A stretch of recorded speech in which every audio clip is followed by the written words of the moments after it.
Senor. Hello, everybody. Welcome to tonight's session. I said 19, but this is actually 20.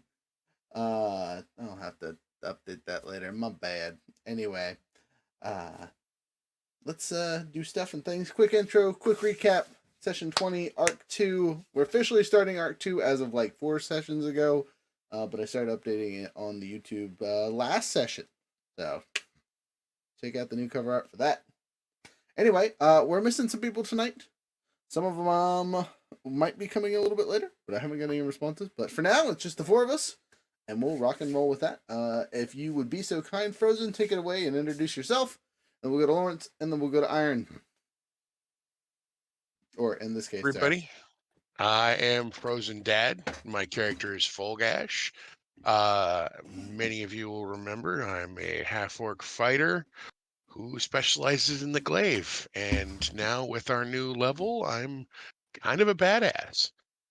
With our new level, like you haven't been a badass since you started playing. Okay, well, there's that too. Actually, I've been more of a badass since I got these new dice, and they fucking love me. All right, Lawrence. Hey, I'm Lawrence. I play Barrymore Gold Thistle, a divine sorcerer, noble, courtier. Hopefully the luck of the dice is with me tonight.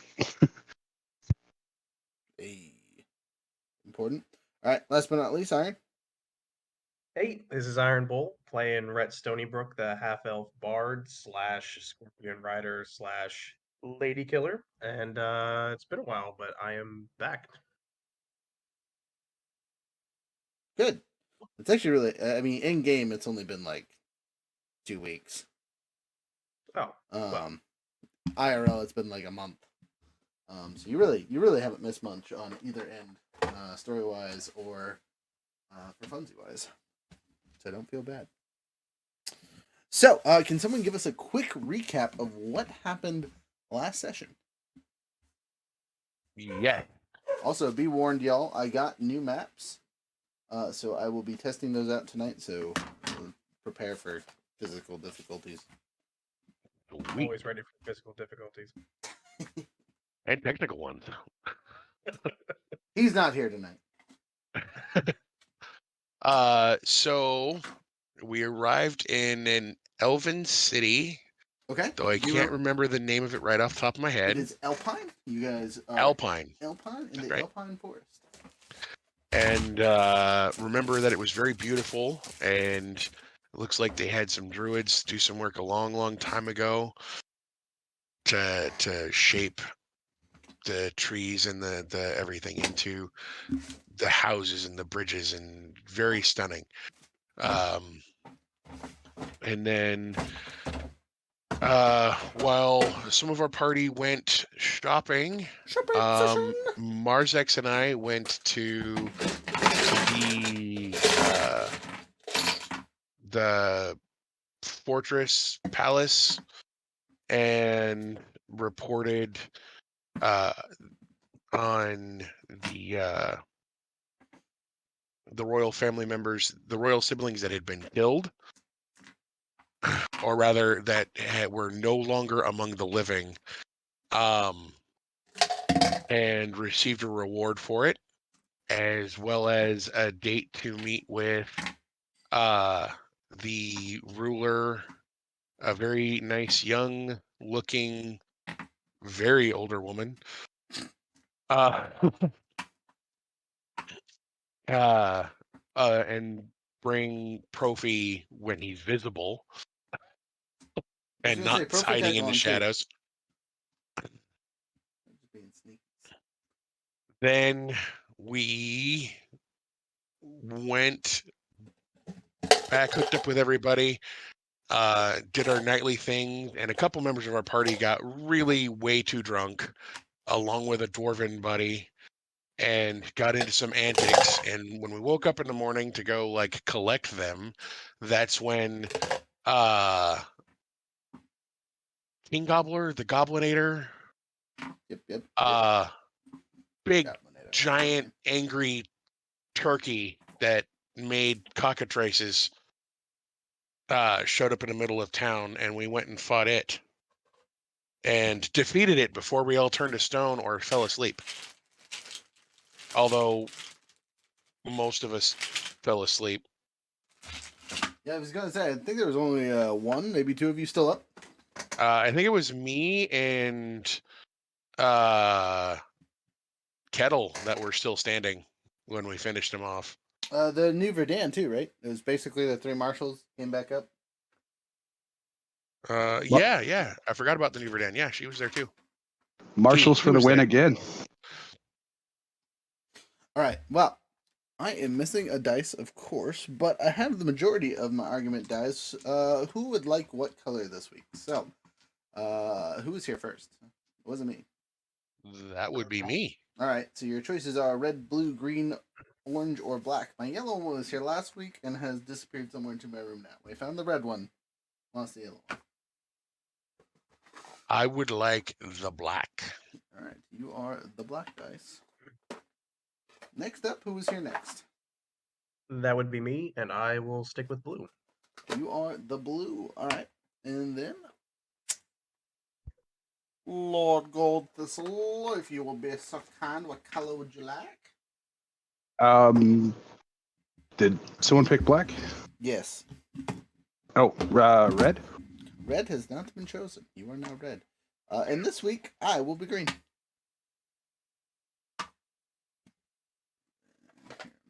Still looking for things out of the way over here, but I'm pretty much set up and good to go dice-wise. Now I'm just getting your figurines out. Anything else that you guys want to talk about before we get into the story for recap, questions, all that fun stuff? Oh, I forgot to mention we got a big chunk of that turkey meat. You did. Yes, you did. An Ooh, important turkey. item. Please make sure you have it written down on your character. It does have extra effects. I don't have anything unless there's anything special you want to tell me for coming back. Okay. Now your reintroduction will be part of the story. Cool. Anyone else? Silence. I'll take that as a no. Please just start the game, Roger. Can do. Okay, so Mars X is turned to stone right now, right? Correct. And was Profi as well? Profi was turned to stone as well, yes.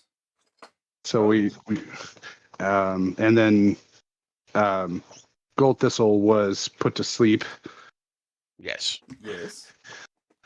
But the Okay. stone people will return to normal in 24 hours. Good remembering. Exactly correct. Oh, right on. So we'll at least have to stay in town for a day? I mean, sure.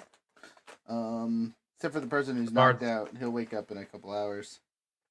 The bard's okay Right. hanging out in the for a day. But you literally cannot move the other two. They are frozen solid. But I will yada yada and explain some details in a second with that. Any other questions related to that? That was a good question. Sorry, I'm still trying to find y'all's peeps. I just found the Drake Warden. I got Full Gash. I got Profi. Actually, that's not even Profi. It's a wannabe Profi.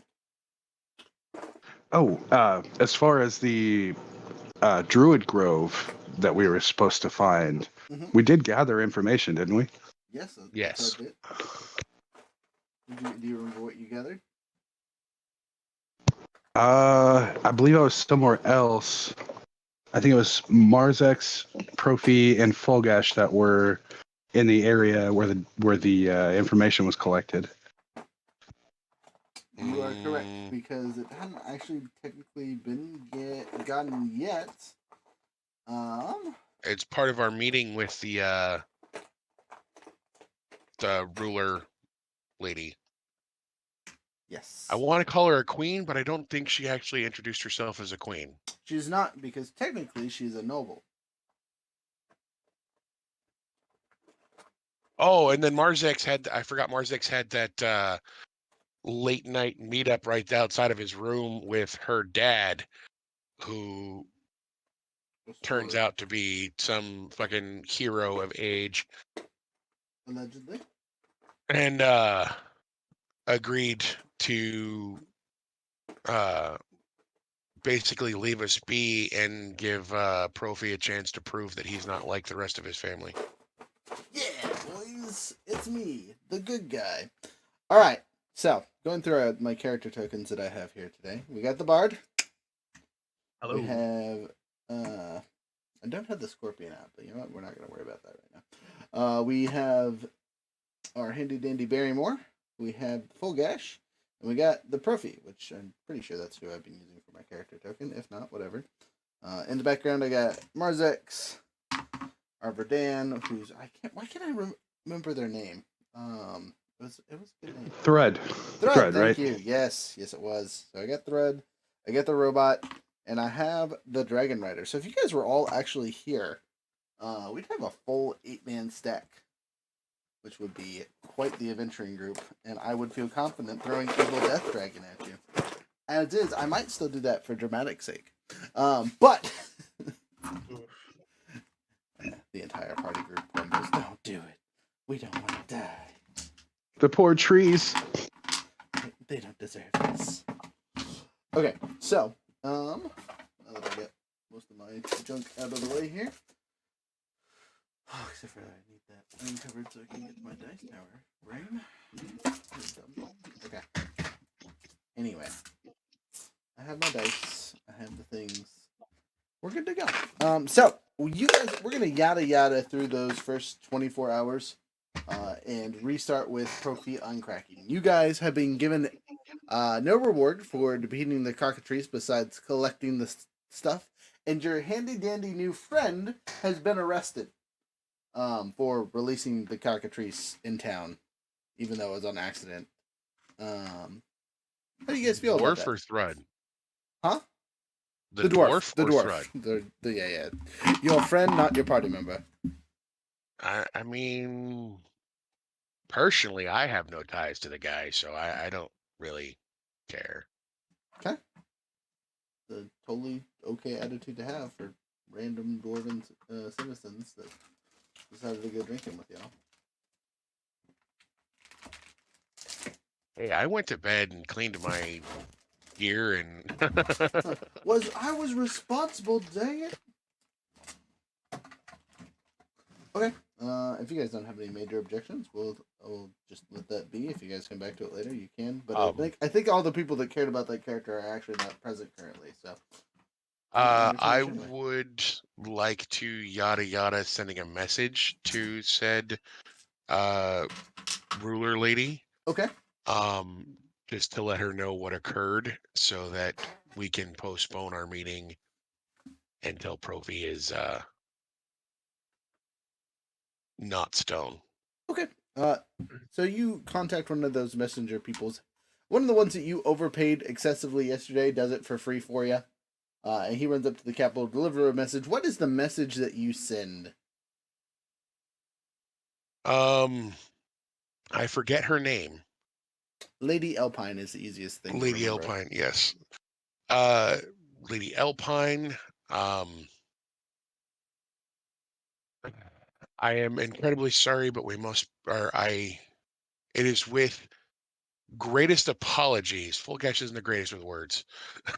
That's okay. It is with greatest apologies that I must ask to postpone our meeting tomorrow with Profi. As in fighting the gobbler, he was turned to stone. Okay, so you send that message directly. The runner goes to a place, talks to people and things, and something occurs. And I'm gonna roll over here. Ooh, that deserves a second roll. Ooh, no third roll, but 2 rolls. Would you like the good news or the bad news? Oh, better give me the bad news first. There is no bad news. It was a ruse. Good news. You get it. The same runner returns to you in your location with a small sealed envelope that has your name on it. And the letter reads as follows. I've been told of the incident in the market. Thank you for dispatching the issue. We will not send anyone to collect the remains then if they are frozen solid. Or we will have someone collect the remains of the frozen people. Please meet me at the castle tomorrow about the time that they got frozen. So, the two characters that were frozen solid are chipped out of the ground and transported to the castle area. With your guys' knowledge, permission, whatever, you thought it was probably a good idea to get them moved anyway. You will notice that Profi's leg monster thing did not freeze when he froze, and when they moved him, it slithered off into the darkness. That's good news. Hopefully. So, oh, I'm being talked to. Give me 10 seconds, y'all.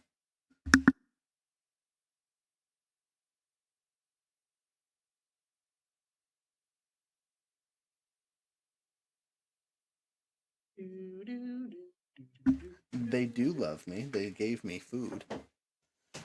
So, with all that, what do you guys do? You have a little bit of free time before the people unfreeze. For those of us that are froze, sorry. I am not here yet, correct? Correct! You'll be there in a second, though. Cool. If you have anything you want to do in town, because we're going to backtrack scene it a little bit. You arrived about a week ago.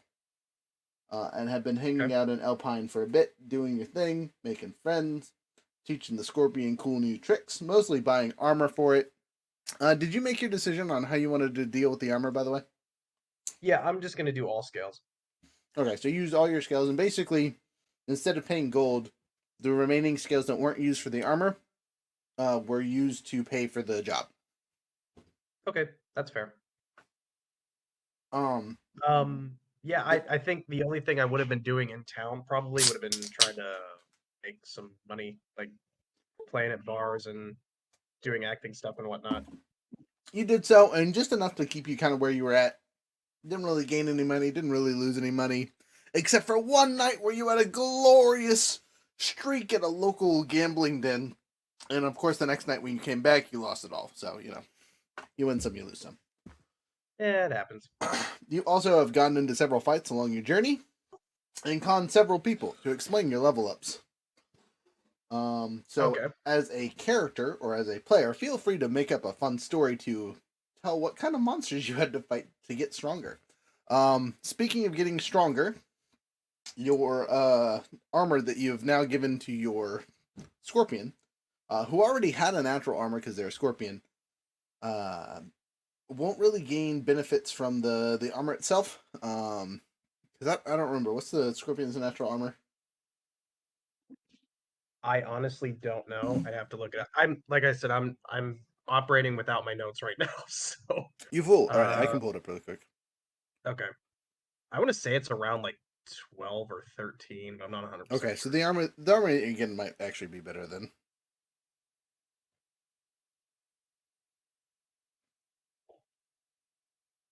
Scorpion. Here we are. Natural armor of 15. Oh, that's higher than I thought. Yeah, that's really good actually. So if you are now rocking scale mail, right? I would say it gives you a +1 to that armor in all essence. If you cancel everything out, it's a +1 to your character's AC. But the real bonus is it gains resistance to the type of dragon that you have the scales for. So the real question is, what kind of dragon scales were those again? They were red dragons. So your Scorpion is resistant to fire. Ah, very nice. That is honestly the importance of the armor that you are wearing. Is it don't take it takes less heat damage. Which, with all the flaming enemies out there, solid choice. And possible friendly fire. Yeah, right. Yeah, because none of us are wizards who can get to pick who we hit.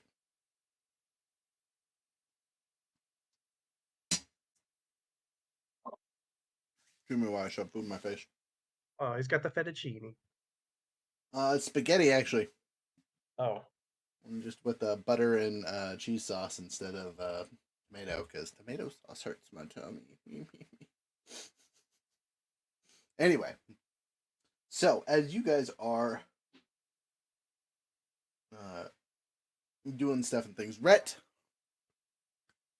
you have been asked to perform for Lady Alpine after several days of doing stuff, and you finally get to the capital, and everything's going good. You perform for her, and she seems to appreciate your presence, so she asks you to come back night after night after night after night. And one of these nights, you happen to see a familiar-looking face talking to her, or at least leaving her area. And before you can go talk to her, you tripped up and just missed it. So you're like, I'll talk to him later. Later that night, you see two statues get wheeled into the Great Hall while you were doing your performance, and one of them looks very much like one of your friends. Excuse me, sorry. Actually, who's the other one that also was Marzex. Marzex and Profi, two of your friends from your adventuring Twins. yeah, right, the twins. Get basically wheeled in wheelbarrows more or less to the Great Hall and set up. What's your reaction to that? How do you feel about seeing your friends turn to stone? I would say Rhett's like mildly upset, but in order to put on a show, he's gonna get all dramatic about it and be like, "My friends, Profi, Marzex," and goes to look at their statues, looking very, very concerned. So you call out their actual names in front of Oh everybody. no! Oh no! For those of us those characters that didn't recognize who they were, there's flabbergast and upsetness, and some people are confused. I'm going to see how many people in that hall recognize those names. I mean, the bards aren't known for being discreet, I guess. No, not whatsoever. Especially because about half the people there know at least who Profi is, and the other half, it's funny, know who Marzax is, or some combo of in between. Can I? Okay, once I realize that, can I play it off like they're actually statues and it's not really them, and I'm just doing a bit? Yes, you can. You can 100% make a roll for that. All right. So performance and persuasion checks. You'll need to pass 2 checks to pull this off. Performance and persuasion. All right, where are my skills? Yeah, the order is not important. I just need to know which one you're rolling because narratively it'll have a different effect. Okay, so we'll do deception first. Nope, not a choice. Oh wait, what was it? Performance and persuasion. That's Yep. what it was. Okay, so we'll do persuasion first. That was an 8 plus 8, so 16 for persuasion. Okay. And then performance will be an 8 plus. Where's performance? Where are you at? 8. So 16 for both.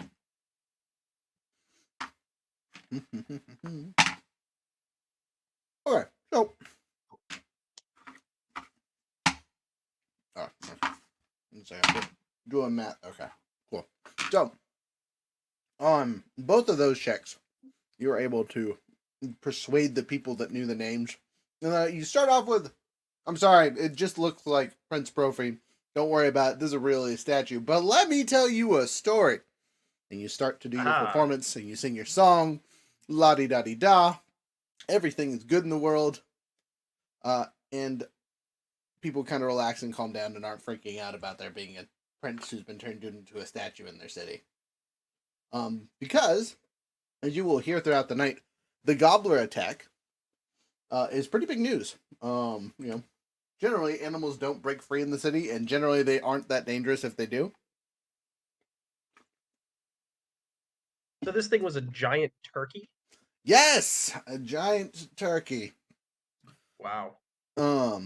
It was terrifying. I'm guessing it was the Thanksgiving event. It was the Thanksgiving event, yes. But just to recap it really quick for the people that missed it. The giant turkey had the possibility to look you in the eyes and freeze you solid like a cockatrice does. It summoned cockatrices, which when they hit you do the same effect. It had laser beam eyes. And what was the other big thing that it did? Oh, every time it got hit with fire damage, it would try to put people to sleep.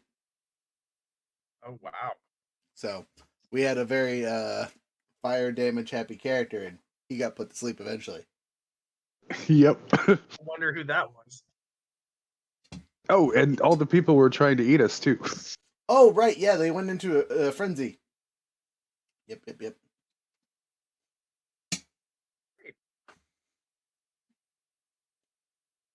Kind of Yes. bummed I missed that. But later the next morning, you come in to check on these statues and see if they're still there, kind of thing. And you see the rest of the group. Do you saunter your way over there? Or do you keep your distance? I think the only one you would recognize is Barry, who looks very drowsy. He's not necessarily sleepy, but he just looks like he has the worst hangover in the world. I also know Full Gash. I was there when he signed the contract. Yep. In Full Gash. I was getting there, I swear. No, I'll go over. I'll how about this? I'll like walk up to both of them and be like, "My friends," and I'll hug them both and make it like a big scene out of it. You do so. Cutting over to the two of you, how do you handle that? Ah, I'm glad you're alive. Haven't seen you in a while. Given that Fulgash only traveled with him for like a couple of days before he disappeared. Oh, you guys traveled together for a couple months. He was with you the whole time you were with what's her face? Moxie. Yeah, with Moxie. Yeah, but I wasn't there. Oh yeah, he face spidered like pretty much right after he signed that contract. No. Yeah, from this, I missed like 2 or 3 sessions from when after I signed the contract until pretty much Moxie died. Right. So in that time, you were still there. You were just like being her bodyguard. You know what I mean, or running out on scouting missions. So there was plenty of time for you guys to interact and hang out. Oh, You were just an NPC. I guess I could take the time to fill them both in on the parts that they missed, if they missed the parts. Okay, that's too easy. You do so. You guys are caught up relatively quickly. About at the end of your story, though, Lady Alpine comes out to the stage room and gives you all a formal greeting. How do you respond? Good day, my lady. Rhett totally hams out, like down on one knee, takes a hand, and he's like, "My lady, it is such a pleasure to meet one so radiant." You've been performing her for several days. She knows who you are. Oh, You then can it's still just do nice that. to I see just you wanted to say that. again. Okay, yeah, not meet, but it's a pleasure to see you again. Okay. Well, gosh, this will be the second time you've met her. I will. I'm not one for all the courtly nonsense or anything, but I do know that she's. So I'll bow and just Lady Alpine. Oh, is This Stinger is with me? Is Stinger with, or is he like elsewhere? He is elsewhere. He is in the one of the outer stables. Oh, that's a shame. this is my first time running into Lady Alpine, isn't it? Correct. You were off doing your own thing earlier. I should recognize her as nobility, though, right? Yes. Give me a percentile check to see if you've ever actually been here before. You might have met her once. Alrighty. Alpine is, probably the biggest city on this continent. I shouldn't say the biggest, but it is super influential because it has like all trade routes lead to it at this point. I want to say that last session you had him roll, and his family had done a fair amount of trading here, Mhm. but I don't know whether or not they made it into the palace or not. Yeah, I think one of my relatives was recognized here, but the family hadn't been here in a while. And I rolled 53%. So going off that information, and your roll, I'm going to say you've never personally met her, but you have heard of her before. And she is exactly how you remember her being described by your grandfather. Yeah, you must be Lady Alpine. This is a humbling experience. And I bow, and I assume we're sitting at a table. Nope, Great No? Hall. Great Hall. Oh, okay. Yes, I bow and I wait for a response. She smiles, looks around, snaps her fingers twice, and it looks like Marzek's statue starts to crumble and fade, and you see him crumple to the ground in exhaustion. He quickly recovers himself and wipes off some of the would-be dust and says, "Where am I? What's going on?"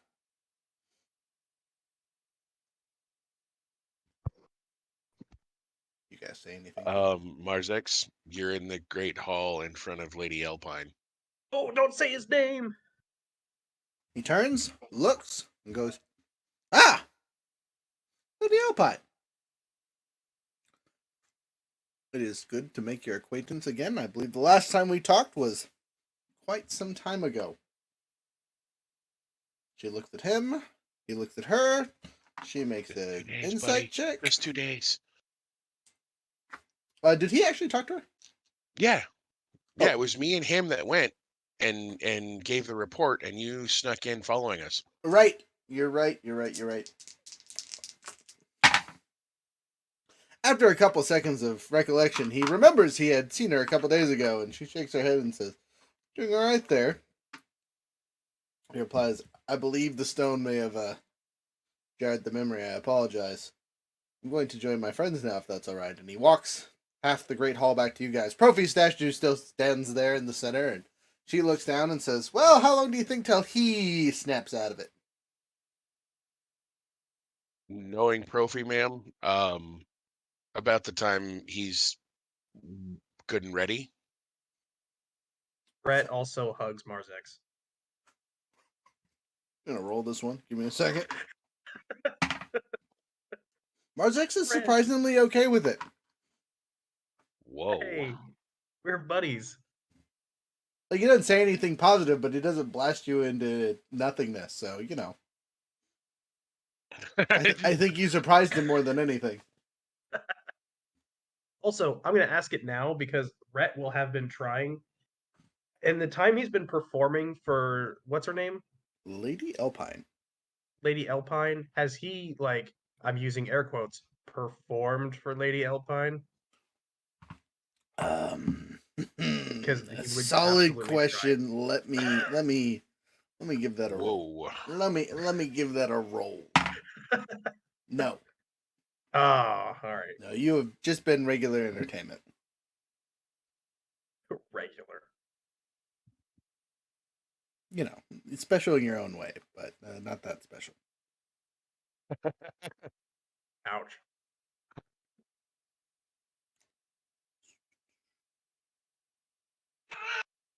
All right. Well, we're just waiting for Profi to wake up then. Yep.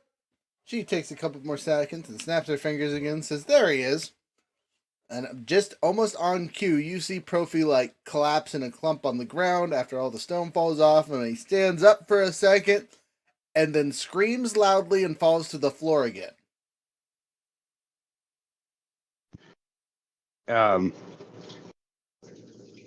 I casually walk over and cast Lesser Restoration on him. You do so, which will help significantly. It'll get all those possible temporary hit points back. Doesn't change his current stuff, but you stop the symbiotic penalties. So that's nice. Thank you, friend. Appreciate you. He looks over and looks down at his leg, and it's kind of slowly mending itself back together to look right, but it still looks excessively malnourished. So like he's got meat on the upper thigh and meat on his calves, but the joint area looks like it's been sucked dry. The would-be shattered bone that was there, obviously has been fixed by the Leicester Restoration.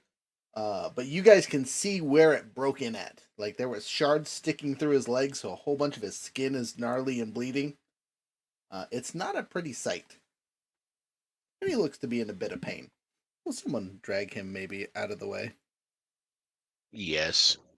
You guys are- I'll step forward and drag him back to. You do so without too much issue. You just don't the As heaviest of he's boys. as he's dragging Profi away, I'm gonna cast Prestidigitation and make some fireworks and be like, "Our friends are revived." Lady Alpine looks at you and looks very annoyed that you're casting magic in front of her. Oh, is that not okay?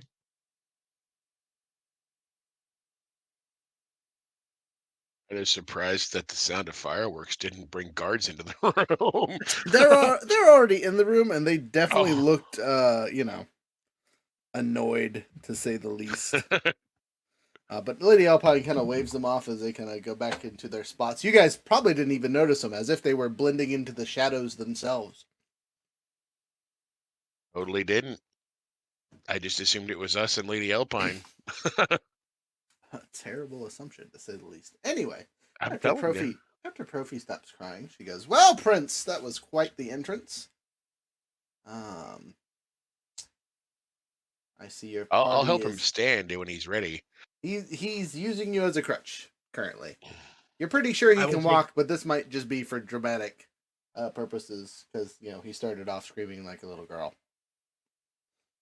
Can't be looking tough after that. You can just act as necessary.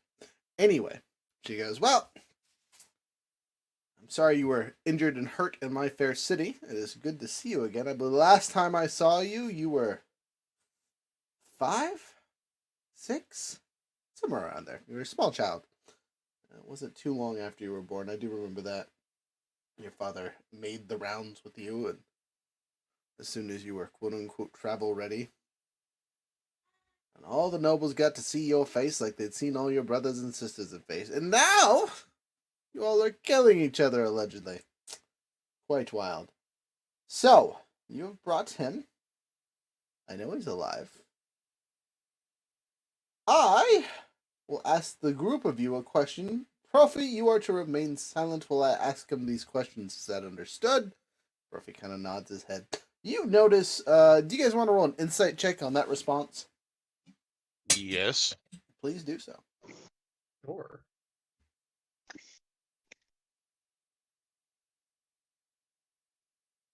All right, got to get the right die out. Ooh. That's probably not going to get me very far. It's okay. What is with? Oh, nat 20. Okay. All right, so I got a 19. 6. So 6 has no ideas. 19 in the critical. Thumbs up.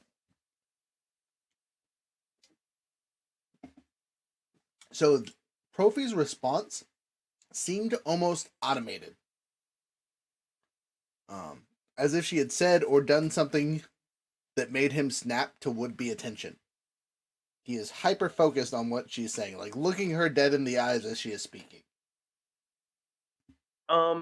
So because I'm kind of like really specialized in like charm magic and that kind of thing, can I do like a check to see if he's like charmed or under some kind of spell by her? I'm going to tell you from the critical that your friend rolled that there is no magic involved here. This is straight up just she said something and he is hyper-focused on her for some reason. Oh, okay. You've seen Profi like this before, but only when he's like in combat. This is Deadeye. This is Deadeye lock.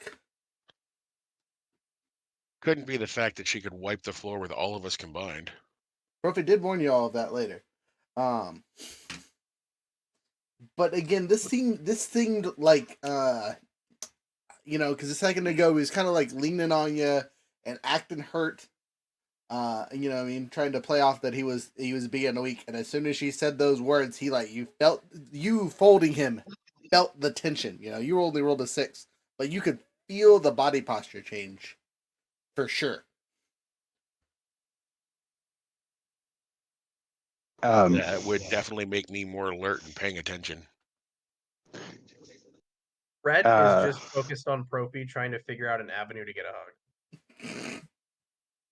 Nice. I approve.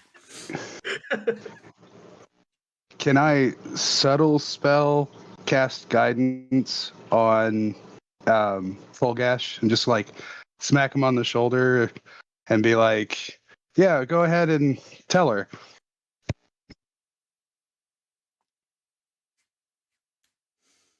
Sure, roll a stealth check or sleight of hand check since you're either one, your choice. Actually, I take that back. Does the spell do verbal components? What does it need to be cast? It is verbal and somatic, but I used the subtle meta magic. And that takes out the verbal, right? So it's just hand gestures, basically. I can check. Yeah.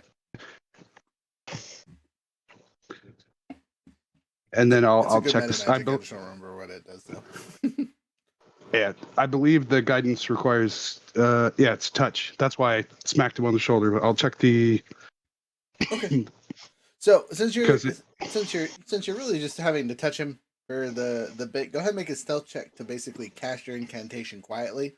The subtle magic will allow you to do so, but that doesn't mean you won't get caught. Okay. You said stealth? Yes. Okay. That's just raw dex. 23. 23. What a roll. Yeah, she doesn't see anything that you know of. And yeah, hopefully she can't sense magic. Hopefully. But yeah, he gets a plus 1d4 on his next ability check. Okay. Cool. I'll probably need it.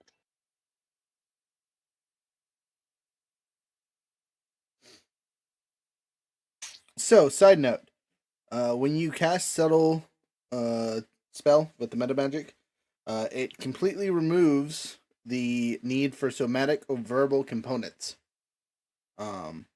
So technically, you didn't need to touch him.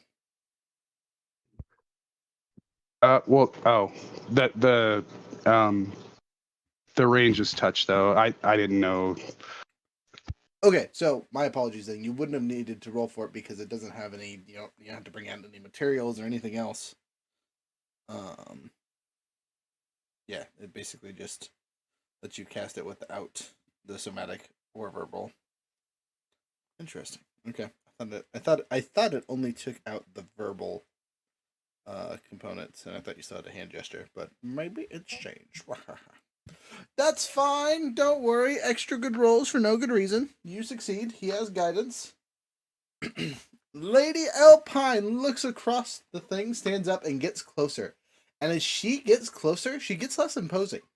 On her throne, she almost looked like a giant, as if she was under some kind of magnification, as if her royal regalty-ness kind of shone out from where she was. As soon as she gets off the throne, you notice she's not super tall. She's maybe 5'7", 5'8". So Galadriel when she's on one. I mean, maybe. But her imposing figure diminishes as soon as she leaves the thing. But you now realize that she, like her father, has that weird armor. The same black material covers her from head to toe. She's not wearing a helmet currently. But again, as she walks away from the thing, she looked like she was wearing something before, but like your eyes couldn't really perceive it very well. And you really were focused in on her face. As she steps off the thing, this armor kind of just like appears around whatever she was wearing, as if she's walking through a spell. Maybe is what it would appear to the most of you. You don't notice any Feels weapons fine. in your hands, but every part of your body is on alert. She goes, "All right, there are 3 of you that I care to question. The robot, the Verdan, the Drake Rider are all currently not present. Or I guess the Drake Rider isn't present. He's not here yet, but whatever. He's never here. He's out scouting. You know his deal. But anyway, she looks to the 5 of you, not to include Profi. To include Profi? Yeah, because Marzix is here and the Rolos here. There's 6 of you, 5 of you not including Profi. She says, I'm going to ask you all a singular question, and how you answer it will determine what happens next. First, did any of you speak to my father yesterday directly? No. Is she asking us individually these questions, or is she asking the group these questions? That was a group question, but she seemed to be looking at everybody. And before I commence what's about to happen, because someone just rapid fired answer, be very careful how you My bad. answer. I mean, I didn't. I don't know if you guys did. Yeah, So, Were you the one that I- answered though? No, that was Lawrence that answered. Okay. yeah. What? I'm not sure if I'm actually aware of that. No, you would have. Oh, He definitely told you Marzek? guys. Marzek I definitely told was you going to guys. say, I don't think Marzex told us this. Okay. Well, what is your passive insight? There, man who said no. Uh-oh. That's a. It's just 10 plus your. Yep. It's a 17. Oh, okay. Cool.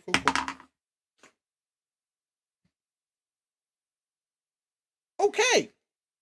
She believes you as you said that. She looks directly at Marzex real closely and goes, I'm glad you didn't tell anyone else about that. And puts her head back. Marzex about poops himself if he had poop to poop. But I don't think he has that issue anymore. She looks back at the rest of them, or the rest of you, I should say. He goes, all right, that's the first question. Marzex, would you please wait outside? Dun dun dun. She looks at the robot man and says, I heard you are in possession of a good amount of black salt. And the robot goes, yes, we are. He goes, good. I have a request of you and your other party members. Can you take that black salt to this location? We'll be paid handsomely. She pulls out a small map. It's marked. It's not super far from where you guys are at, but she says, I will need you to take care of that for me. It'll be sold for the highest price possible, but there is someone there who needs it desperately.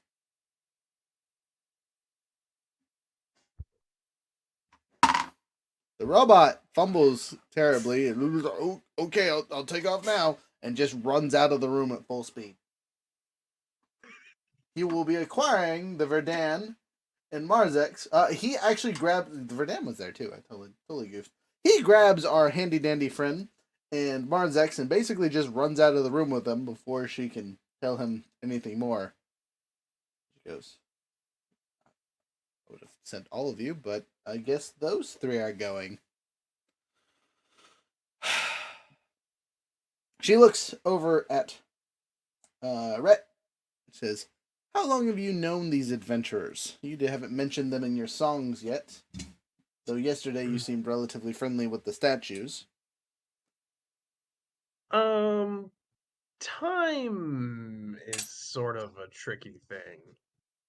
How a couple months, I think. Yeah, I'll be honest, a couple months. And will you be leaving my presence to go adventuring with them? Or do I get to have you here for now? Sorry, this is a secondary question, but I am following up after the first. I think it is time for the bard to move on. And then I want to pull out a lute and play like a goodbye song. Like a fare thee well type deal. She goes, you can hold off on that until you actually leave. Please. Okay, we'll do it then. She smiles and says, by the way, the armor that you requisitioned from the Great Hall should have been implemented onto your other traveling companion. Just so you know. Stinger got his outfit. She looks over at the other noble, smiles, and says, Gold Thistle, you look nothing like your grandfather. Can you tell me what your family's greatest trade is? What do they trade to this city? Oh, that's a good one.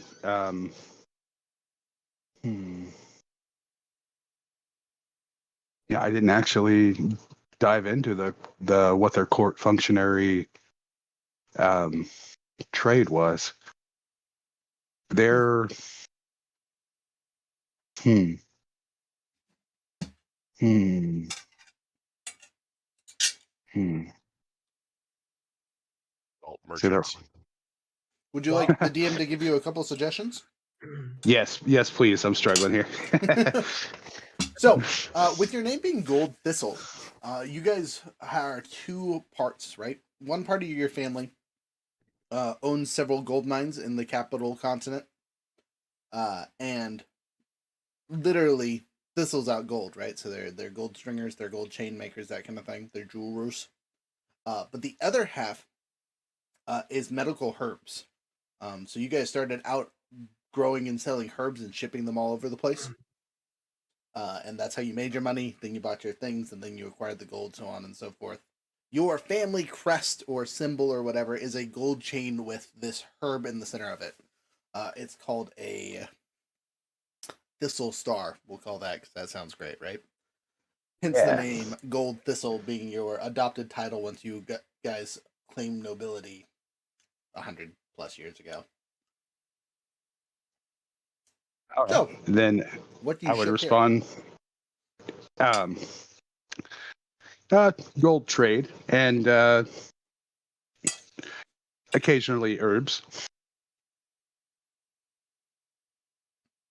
here? Is that really all you ship here? Is that all you think we ship here, or all you think you ship here? Well, in the gold trade with let's see, if we made jewelry and stuff, we'd probably be in the business of gems too, or at least buying them for such a thing.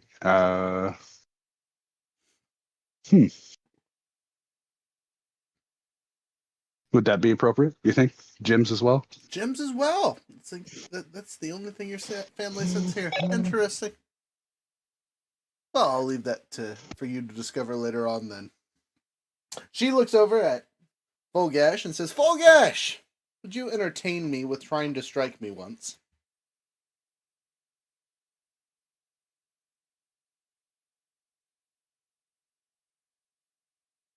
Milady, I was not dumb enough to bring my weapons with me.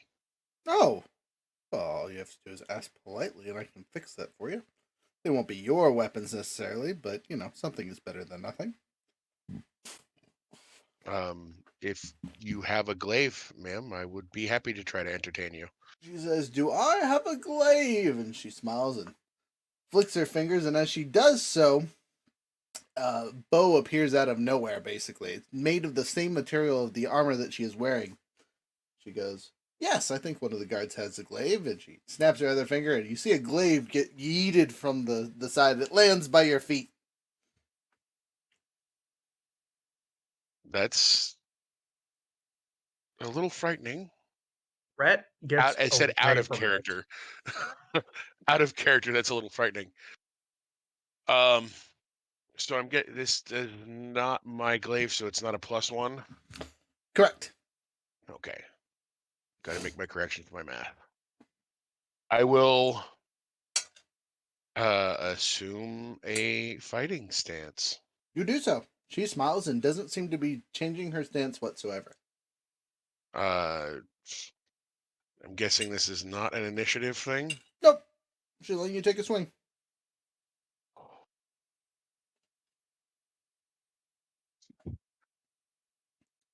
Horribly frightening. I'm never gonna hit this woman. I don't even think a nat 20 would fucking let me hit this woman. And speaking of nat 20s, that would bring my total hit to 29 But did you hit with with the a nat critical? 20. Yes. Okay, so you critically hit, which means you still damage her. Go ahead and roll your damage. Uh-oh. Oh shit. I'm gonna die today. I don't have a backup character made.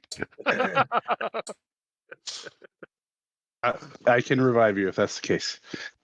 I can speak to the dead. 10 damage total. On a critical?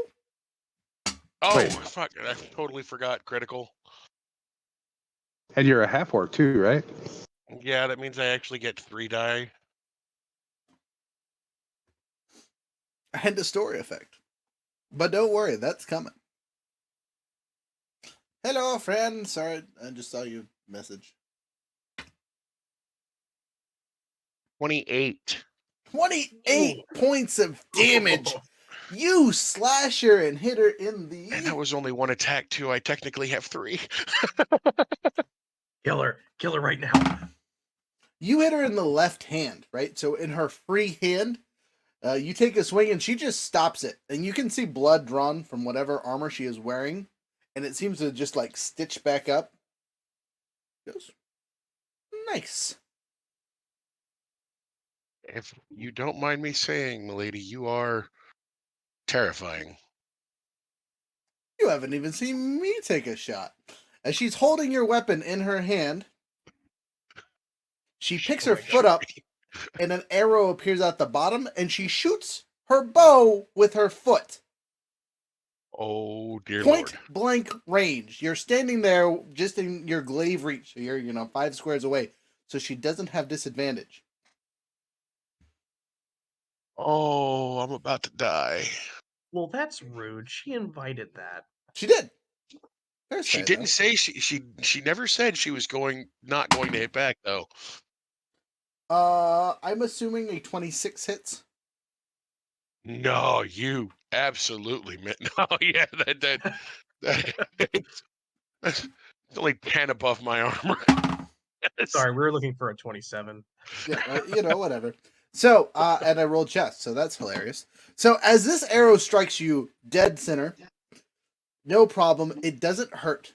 Whatever the arrow is made out dissipates as it hits you and seems to like feedback. The only thing you feel is fear. Because you felt it go through your armor like it was butter. Yeah. And she goes, "Oh, interesting." She puts her bow back out of nowhere. It recongeals. Her armor displaces, and she's wearing what looks to be an appropriate formal gown underneath. She goes, "Gentlemen, I have other business to attend to. Make sure that doesn't happen to you while protecting that idiot." Yes, ma'am. Oh, Yes, milady. Certainly. I am really terrified to ask this, milady, but you did mention that you had some information on The courier outside the door will have all that you seek. thank you. is it time for the goodbye song? Yes, yes. Rhett, what's your last name? Stony Brook. Stony Brook, yes, Mr. Stony Brook, you may play your song as you exit, but please don't annoy my other guest on your departure. I will. Before I leave, I'll return the glaive to the shadow that threw it out. As you get closer to the shadow, it's much easier to see him, and he's over there just like eyes wide, takes the glaive back, looks at it. It's bent where she grabbed it. And he just Sorry. he goes, "What's your fault, mate? Bad luck on my part to spend here. So, yeah." All right, so on our way out, I'll play the goodbye song. You do so. Roll And performance check. Let's see how I good that song did. is. It was a 21. What a it's great. It's loved. You might see a smile out of Lady Alpine's face, though she might be smiling at the reaction of Fulgash. And everyone else's faces, because literally everyone was probably just like, oh, is my assumption, because that's how Profi's face 100% was like, oh, she got it. Oh no. Hey, there's a little blood. That's cool. That's cool. Is she using her foot? Oh, he's dead. Oh, he's alive. Yay. It's a very quick 6 seconds roller coaster. As we get outside and I see the courier and the doors closed behind us, I'm going to turn to Profi and say, please, for the love of God, don't ever, ever piss that woman off. He goes, I saw my dad piss her off once. That's why I was ready. I don't think any Also- of us were actually ready for that. Also, as we're outside, I see my opportunity and I get that Profi hug I've been looking for. You do so. See how Profi reacts to that. Me and Marzek's over here like, thanks, appreciate it. It's been a while since I've been hugged. I'm going to do my best not to cry.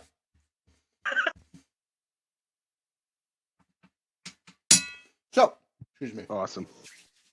You guys are given a packet by the courier. And like the other packet that was given to your robot friend, it's a map that shows you where you need to go. So, as I pull something up, I'll move this over here so it's out the way. Give me a second while I pull up what I need to show the people on the screen. For you guys, go ahead and look at the main map.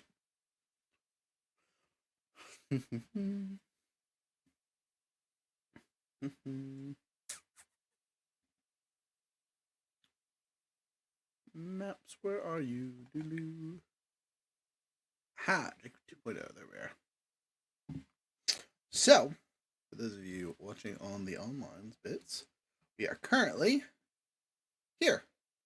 And our new location is the thing that says Druid Mass Grave. So, for those of you watching, getting out of Alpine Forest is about a week.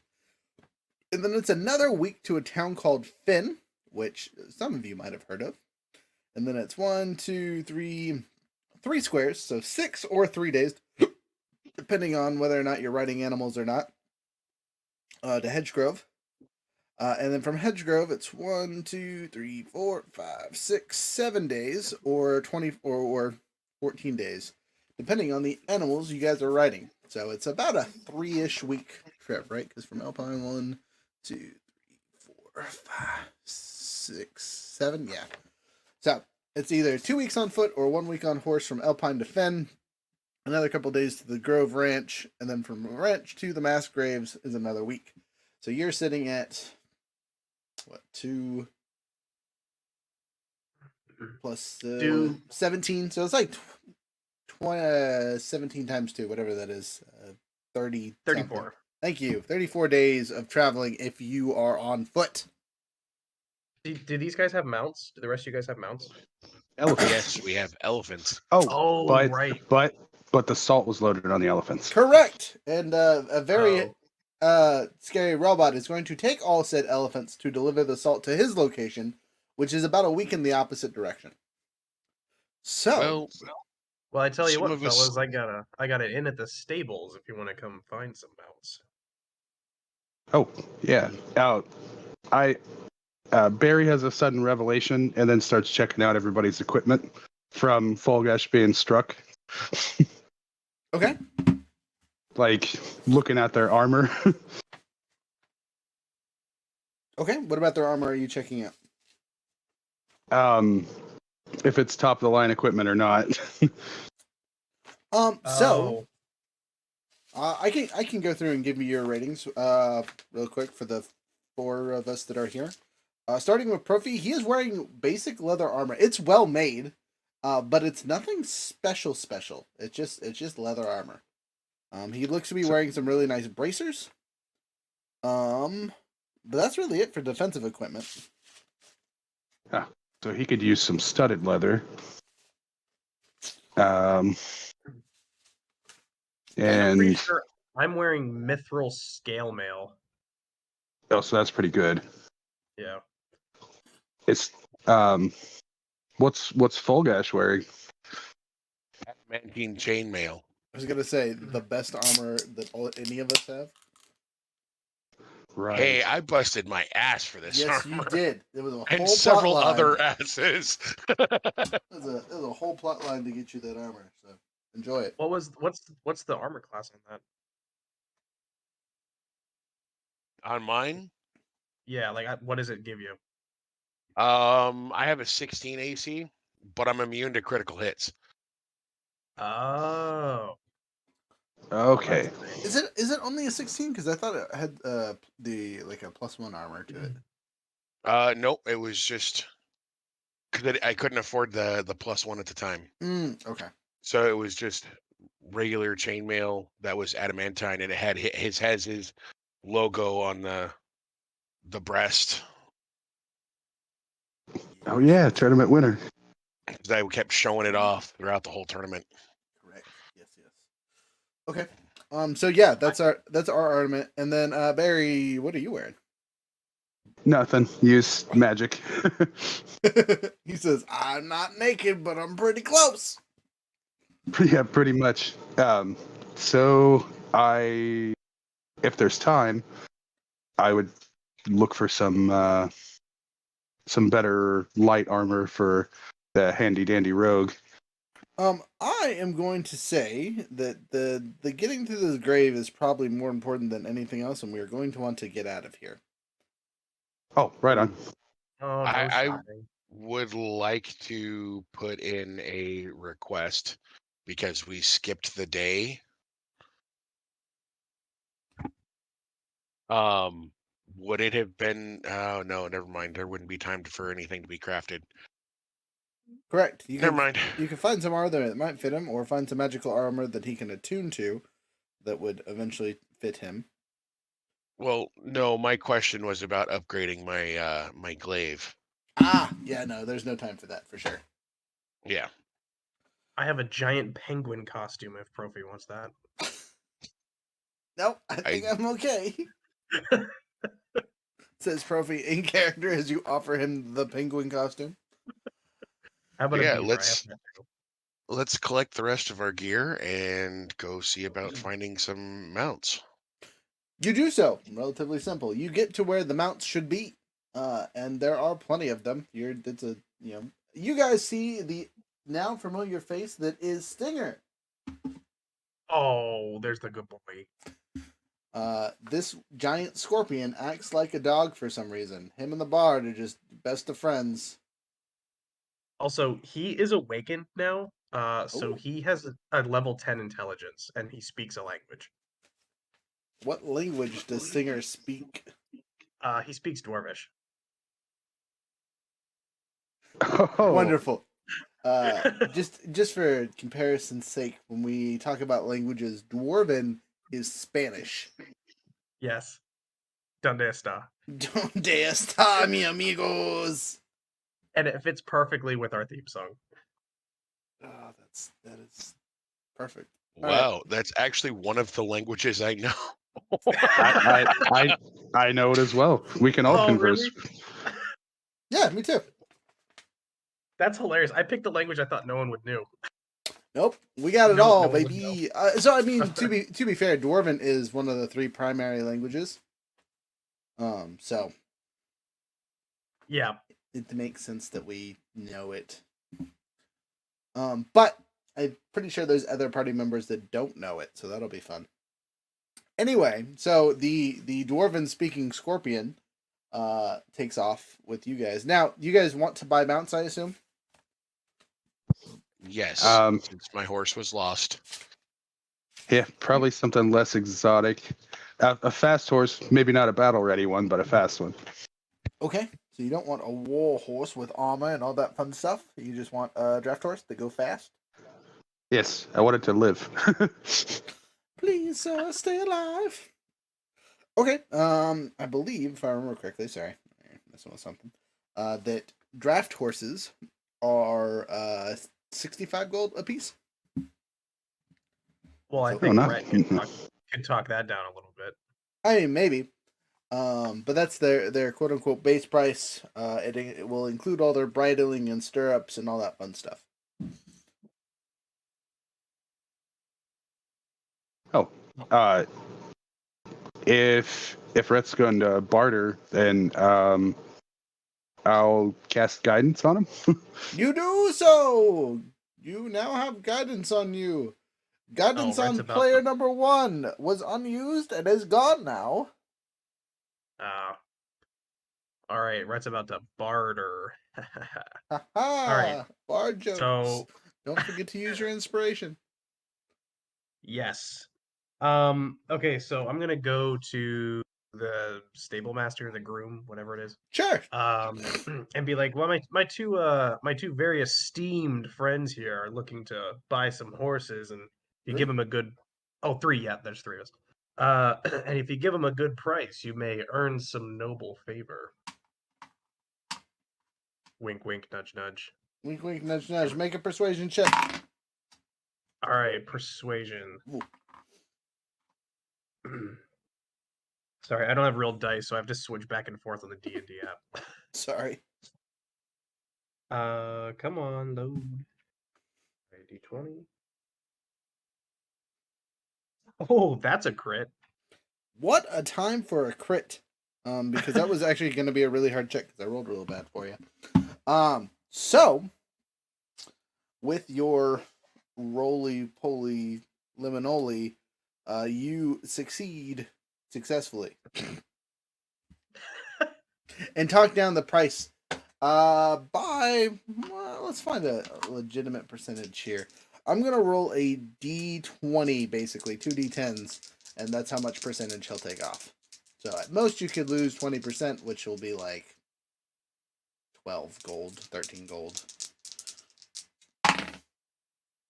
Alright, so 6 and 8. So you guys, that's pretty good. 14% off is what he's gonna offer you. So what's that? 6, 7. So he'll take 8 gold off. Does that sound about right to you guys? 9 gold off? 9 gold off. He'll take 9 gold off a horse, since you're buying 3 of them. So you will still need a whopping total of 54 times 3. 150, 160, 166. There you go, guys. I actually wanted to buy a war horse. Well, never mind my math. Okay, hold up. Give me a second. Let me get you the warhorse stats here. I need the price. 400 That gold sounds pieces That sounds right. plus, Now, do you want to buy it with armor? I kind of do, but I don't really plan on getting into mounted combat either. So I'm gonna say, Because the military saddle, which is the one that has the armory stuff, as an extra 20 gold pieces. The warhorse itself is 400 gold pieces. Jeez. It's double the price of an elephant. I don't know. A warhorse mounted half orc with a glaive would be kind of terrifying. I 100% agree. Oh yeah. Oh yeah.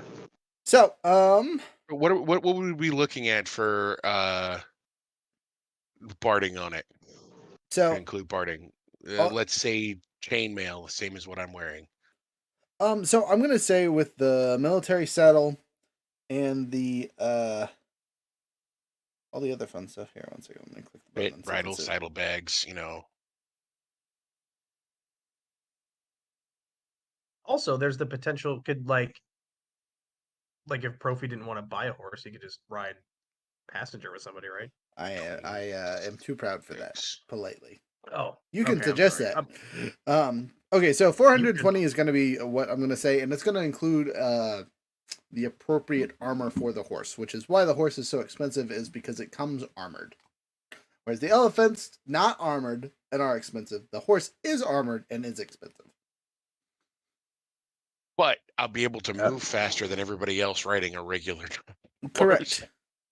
Yeah, All right. because war horses' speeds are 60 60 feet? feet. They have an armor class of 11, HP of 19. They get a cool trampling charge thing that you can use. And they're relatively smart, and they don't run away in combat. So regular horses, when you get in combat, they take off and you have to find them later. This thing will stick with you until it dies. All right. You're buying a best friend. So anyway, to redo the math, if we're getting 2 draft horses with everything they need, including riding, saddling, all that fun stuff, at 65, cut it down to 54. So we need 108 for that, and then 420 for the other bits. That's 526. Sorry, 524 gold amongst everybody. Who is paying the man? And they're ready to go. They'll have them ready in the next 2 minutes. I can drop 50 platinum pieces if someone wants to cover the other 20 for gold, and maybe. Brett will donate. What are we looking at for total? I'm sorry. 524 gold total. So 52 platinum pieces and some gold. I was gonna say I'll drop 25 platinum. Okay, you drop 25 platinum, so that covers about half the cost. Okay. I'll drop another 25 platinum. Okay. And I will donate 4 gold. What's up? I will donate 4 gold. Perfect looks at you and says, "Thanks, friend. I will donate 2 platinum. Cover the last of it." Right on. Profi over here, that's how money works, right? You just give it when people ask for it. Oh, the way I've seen Barry throwing money around, I'd have to say yes. But my personal experience would say no. That's not how it works at all. Apparently, my family has had tons of gold, so I guess I don't know how much it's worth. I was gonna say you play your character how I would like to play Profi, where I just throw gold and this should cover it. I'll have to. Barry's over here doing that for me. Just so much goddamn money. Say you gave a courier a platinum piece on a 10 silver job. Yeah, right. A 40-foot run. You just had to run to the other room. And you're like, "Here's a platinum piece for your trouble." He's like, "There was literally no trouble worth what you were paying me for.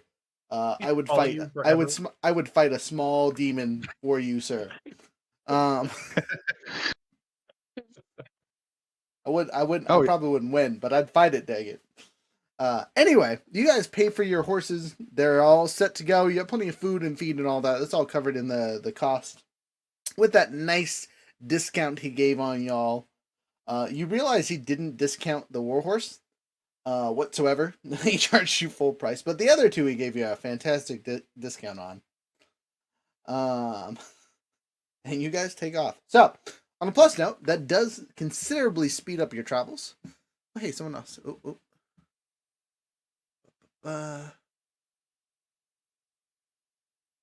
well, friend who is talking in the chat. That's cool. But What are they saying? I can't see it. it says, "Hi, I want to offer a promotion to your channel, viewer, and followers. Use chat spots. The price is lower than any competitor. The quality is guaranteed to be the best. Auto on, incredibly flexible and convenient. Order management panel. Anything you want in your hand, turn it on, off, customize. Go to doghype.com. You're big enough for a scam bot to show up. Heck yeah, boys, we made it. The bots are Yay! here. And Let's bot. go. Woo! Woo! Invest in Dogecoin. Now now you're in the big time. You got the scam bots heading. Let's Time go. to get a mod. Right? Yeah. How do I delete you? Actually, should I pin that to the chat? Yes. I'm gonna pin that to the chat for now. Just for S and Gs, yes. For the next 20 minutes. That sounds good. Yeah. Okay. I always have an afterthought to like promote the game right as we're setting up to play, and I mean to like throw out a TikTok that morning, but I never do. It's okay. It's alright. It wouldn't get shown to anyone anyway with the new algorithm. But jokes and bots aside, we appreciate your support, Random Bot. Don't forget to drop a follow.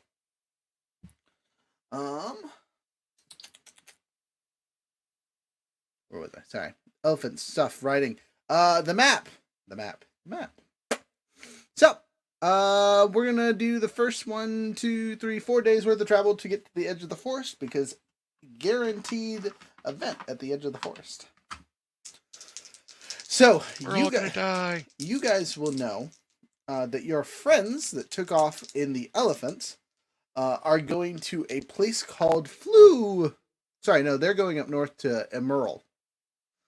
So they're going to the opposite direction, and they said they would meet you guys in Finn. Apparently, there's some kind of teleporting magic or something in Emerald that'll teleport them to Finn. So they will maybe meet up with you in a bit.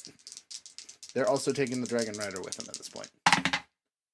Okay, you guys make it a whopping 2 days before something happens. Oh, and it's good! So, as you guys are traveling along, you see what looks to be an injured animal on the side of the road. It doesn't look to be dead, but it seems to be struggling along. And this looks like it is a ox. So, like a farm ox is the best way to describe this creature. It's got obviously cared for horns. It looks like it has the remnants of cart chassis. You know what I mean? Like a yoke. And it is limping along. What do you guys do? Dinner. Okay. Out of character. That was just a joke. No, we're rolling odd even.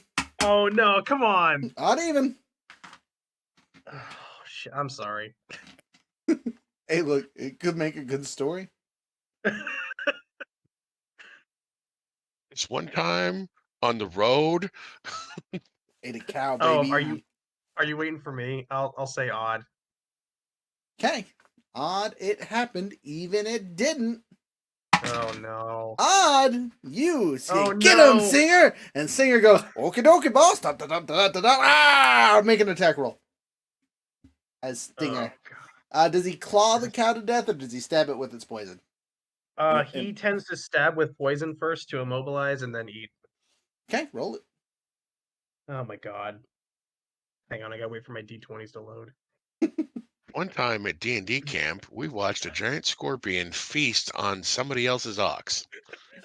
The ox over here struggling gave you guys a moment for compassion, and you said, death! The gods will remember this. Stinger rolled a 17. Hits, roll damage. Roll damage? Yeah, so I don't know what kind of damage the stinger does. I got you. Give me a second. Okay, but I will roll. Oh, I guess I gotta wait for you to tell me. You do. I actually have the stats pulled up for you, though. So it is Sting is a +4 to hit. It does 7 piercing damage, and then the cow must make a poison save or take 4d10 or 22 points of poison damage. It doesn't immobilize. It does damage. The stinger is just a whole bunch of damage. Okay. Well, that's what he. So 4d10s. Yeah, if the guy fails. So let me. Yeah. Oh Roll. my So god. 1d10 plus 2 is your regular damage, and then your stinger damage is 4d10 if they fail, and half is match on a successful one. So you roll it anyway. So Okay. 5d10s plus 2. Yep.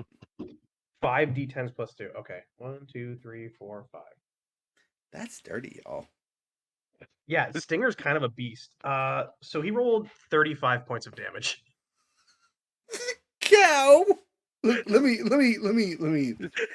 find a Dogs is cow. gone. Cow is deleted from existence. Okay. So oxes are not a thing. So Oh god, it's like that clip of the fucking rabbit in the race car. even if I gave this thing warhorse stats, which is considerably better than riding horse and draft horse. Actually, draft horse isn't that bad. But if I gave it warhorse stats, because that's the closest thing we're getting to it, you just did double its health basically. Oh, So so it's destroyed. and the best part about your attack is you still have your claw attacks. You want to roll those too, see if they hit. Oh Why not? god. Let's do it. We'll see what kind of damage we can stack up with Stinger. This is a test run. It's a +4 to hit, and then it's a 6. And if they don't escape, they are grappled. So 1d8 plus 2 is if you hit, but +4 to hit for damage. Gonna grab the halves of it out of you. So what's the damage? 6 or 1d8 plus 2. So since it's a real character, roll the 1d8 plus 2, please. All right. So 7. Okay. Cool. I'm gonna see if it escapes the claw grab. Nope. First claw got it. Go ahead and roll the second attack. All right, another D8. I just also want to Someone was point out 6. this was already wounded. It had 3 hit points. Oh, So a 6. a 6 total. Yes. Okay, Stinger is seeing not the need to grab it again, and it kind of just weakly claws at the remains. But the first grab and sting, it stings instantaneously, and then grabs the cow by the face and just crunches its neck, and it's dead. It's super dead. It's deady dead. There's a hole where the stinger venom just like ate through what's left of its body. That's a dead ox, boys and girls. Just you murdered the ox for funsies. You did. I prefer to think of the fact that we put him out of his misery. Sure. Yeah. Yeah, because that poison isn't painful whatsoever. I would Yeah. say that it was excruciatingly painful, except for Stinger grabbed it by the neck and destroyed what was left of its head. So, no Yeah, worries plus there. Stinger's got it. He's got to eat. So, Stinger goes over and munches down on a cow. He's got its beef. What's for dinner? Do you guys salvage what's left of this cow besides the poisonous parts? Guys, I'm sorry about I didn't. No, I'm good. Okay. Yeah, I'm good.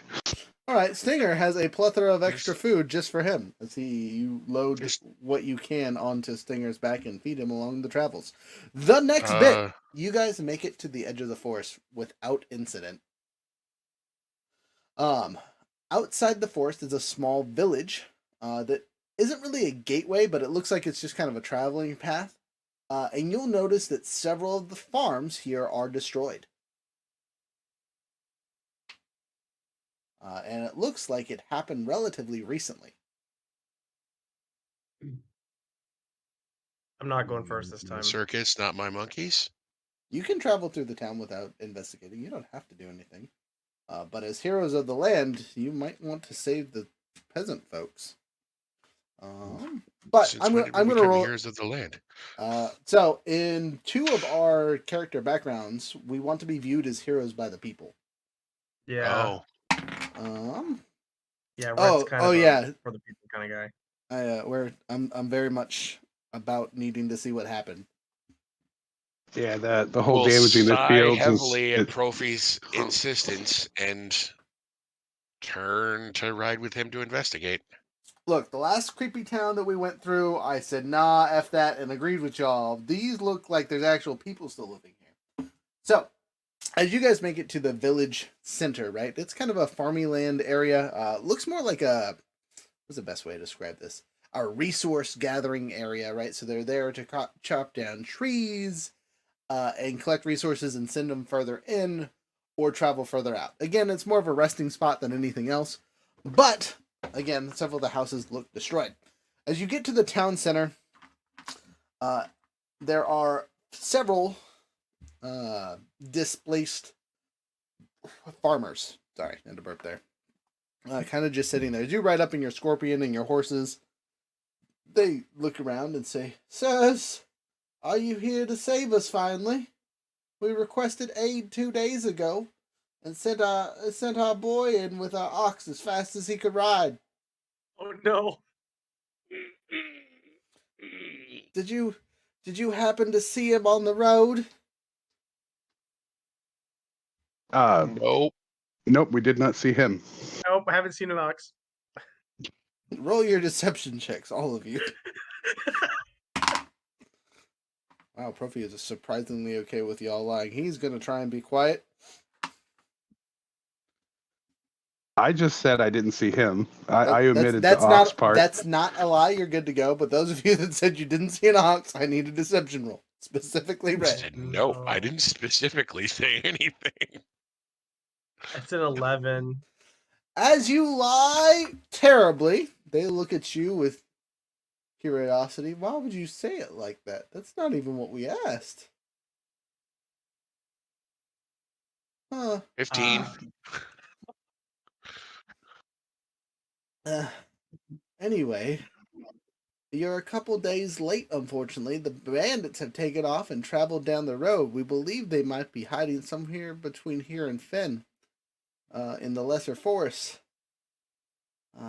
Be careful on your travels. They are well armed. Kind of bandits are we talking about? What did they look like? They describe Look the around the town. They describe the bandits to you, and they're a plethora of races. They honestly sound like Tullius Rex's soldiers that have gone AWOL. It sounds like they have good equipment, good armor, so on and so forth. Rhett is all about taking down bandits. Scoundrels. I'm just about taking out more of the Thule's henchmen. The other Thule's henchmen, rather. I look around and you say those words, we'll get these Tullius henchmen, and I look at you and you go, you guys realize you're Tullius henchmen too, right? Yeah, but the other ones. No, the other ones. I wouldn't say we're henchmen. Yeah, hey, I'm not a henchman to anybody. I'm paying you, or will be, eventually. Are you listen pay to me, what you can call me a henchman. You guys listen to what I say 90% of the time, unless I say something dumb. And if I told you to kill just about anyone, I don't think any of you would say no unless it was like a baby or something. And even then, it might be justified, right? All right, look, that's semantics. He laughs. So, you guys Am have I a henchman? just gotta think of this. See the bad guys? Polgash goes into a full-on existential crisis. Would you though? Because you've been a mercenary for your entire. You've been a henchman, like a literal henchman before for other people. Yeah, but mercenary and henchmen are very different things. Are they? Yes. Lackey. This is an Do you prefer in-character lackey? question. As you're having your existential crisis, your friend is over here just asking you all the terrible questions. But it is just in your head. So you're having this existential crisis, and you hear my voice questioning you the whole time. If you guys forget, I am telekinetic now, which means No, I can. did not forget. I'm Did not forget you were nearing fucking mind flayer status. Yeah. Huh. Well, I'm used to serving the royal family anyway. Brett casts Actually, prestidigitation and makes some fireworks. Just don't I think about it. I take that back. Again, I'm telekinetic, not telepathic. That is the robot that is telepathic. I lift things, he yells in people's brains. So I have to ask these questions out loud as you're mumbling to yourself. Uh, but we continue on. So you guys have a choice here. Do you guys want to hunt down these bandits or just travel and hope that they hunt you? I vote bandits. What does Profi want to do? Okay, henchmen. That's a good question. Profi says we need to get back what we can for what these people lost, kind of thing. Like, there's no reason for Tullius Rex's soldiers to be attacking civilians in or out of uniform. We feed them well. Everyone gets paid, to my knowledge. I'm very curious and invested in this situation personally because they got my name on their back. I don't like it. They sound like deserters. Okay, but why would they desert? There's got to be a reason. And I would like to find that reason and Well, strangle it. your dad is dead. Curious. There's no clear. There's no clear current ruler to serve. Yeah, we still got the generals in charge, I think. I don't know. I haven't been to the capital since before Dad bit the bucket. To be fair, we don't know what's going on, so maybe some of the generals tried to stage a military coup. Oh, don't Maybe say. there hasn't been pay, Don't. or maybe there's been supply line issues. Don't say that. I don't want to deal with any of that. Yes, but it's something I've seen before. Yeah. Okay. Damn it. Curses and kicks rocks, which is impressive because he's on a horse currently. He's he taught the horse how to kick rocks for him.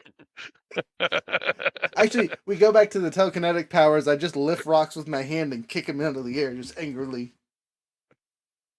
The poor peasant guy gets pegged.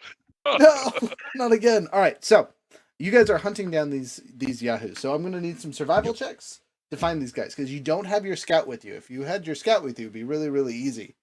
But tis not the case currently.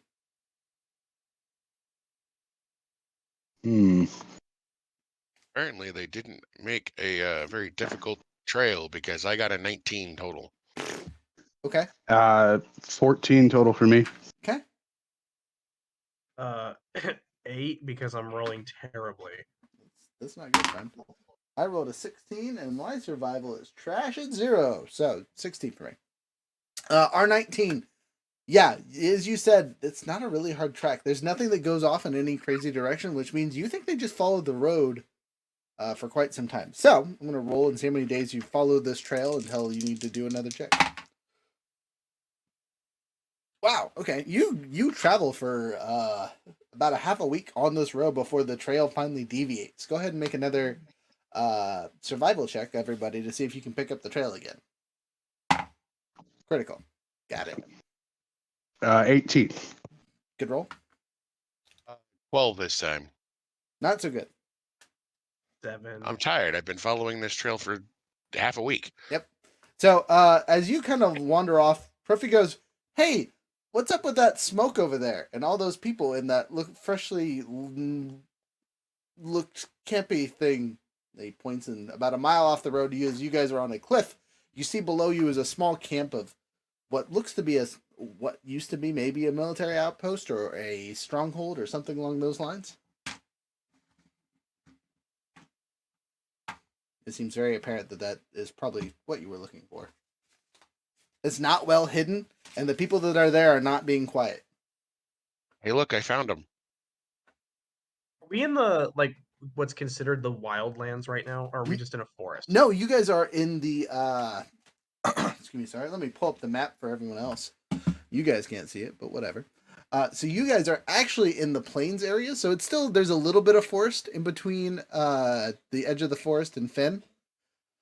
But 1, 2, 3, 4. There's 4 days between the edge of the forest and Fen. So you guys had like 2 days into it. So it's actually pretty plainy and rocky and normal forest levels. Whereas Alpine's like a thick forest. This is like a thin, sparsely grown whatever. You can see quite a whiles away kind of thing. It's not quite a full plains because that's on the other continent, but it is not a thick forest.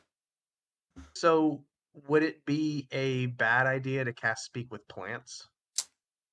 Depends on what plants you're trying to speak to. Grass. You can speak to the grass if you would like. Okay. I'm gonna cast Speak with Plants on the grass. You can speak with plants on the grass. All right, so let me pull up that spell really quick. Because I think you get to ask it questions, right? Yeah, so plants within 30 feet have limited sentience and animation. They can communicate and follow simple commands. Okay, so to make this section easier, so you're not spending all day asking questions of the grass, I'm going to treat this kind of like Speak to Dead, and you're going to get 3 questions, and I'm going to answer to the best of my ability that the grass would know of. If it's a bad question, I'll tell you it's a bad question, and I'll let you ask another one. Okay, that's fair. Okay, grass. So that encampment down there at the bottom of the cliff, how many I don't want to say humans, how many creatures are living in it?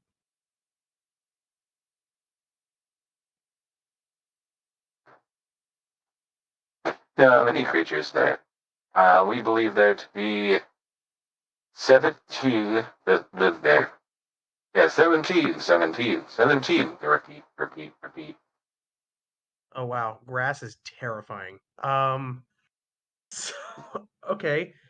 What kind of defenses surround their encampment? It's wood and stone from the mountains and cobbled it together to make it easy defense. You hear in the background some of their, what you call it, yelled out, they have oil and fire! Oh, they have oil and fire. Okay. Okay, grass, last question. Are there any large or gargantuan creatures in the area? Yes, to the west. All right, thank you, grass. You've been very helpful. The grass looks turns back to normal and congeals back into its gracious form. All right, so fellas, I talked to the grass, and there are apparently 17 creatures living in the encampment, and they have a wooden stone wall and oil with fire. Oh, and there's some sort of massive creature to the west. Now, I will point out the idea or the thought that pretty much any creature would quote unquote seem massive to grass. Well, that's why I chose my words carefully. I said large or gargantuan. Okay.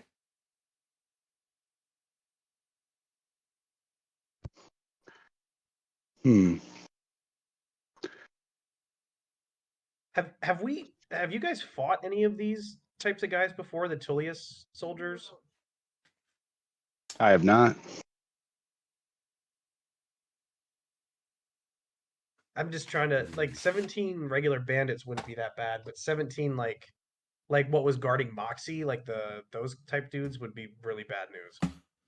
So, if you guys will remember, those were like elite troopers sent to protect a princess. These guys are probably more akin to soldiers, like just everyday yahoos. Well, but Rex's my Tullius experience soldiers with- are definitely not pushovers. My experience with them is limited, but I don't think we have much to fear if we can take care of that oil. Fortunately, we have a fire-happy caster with us. That was my exact thought. we haven't given them a chance to speak. Oh, piss on that. Damn, call him out off the bat.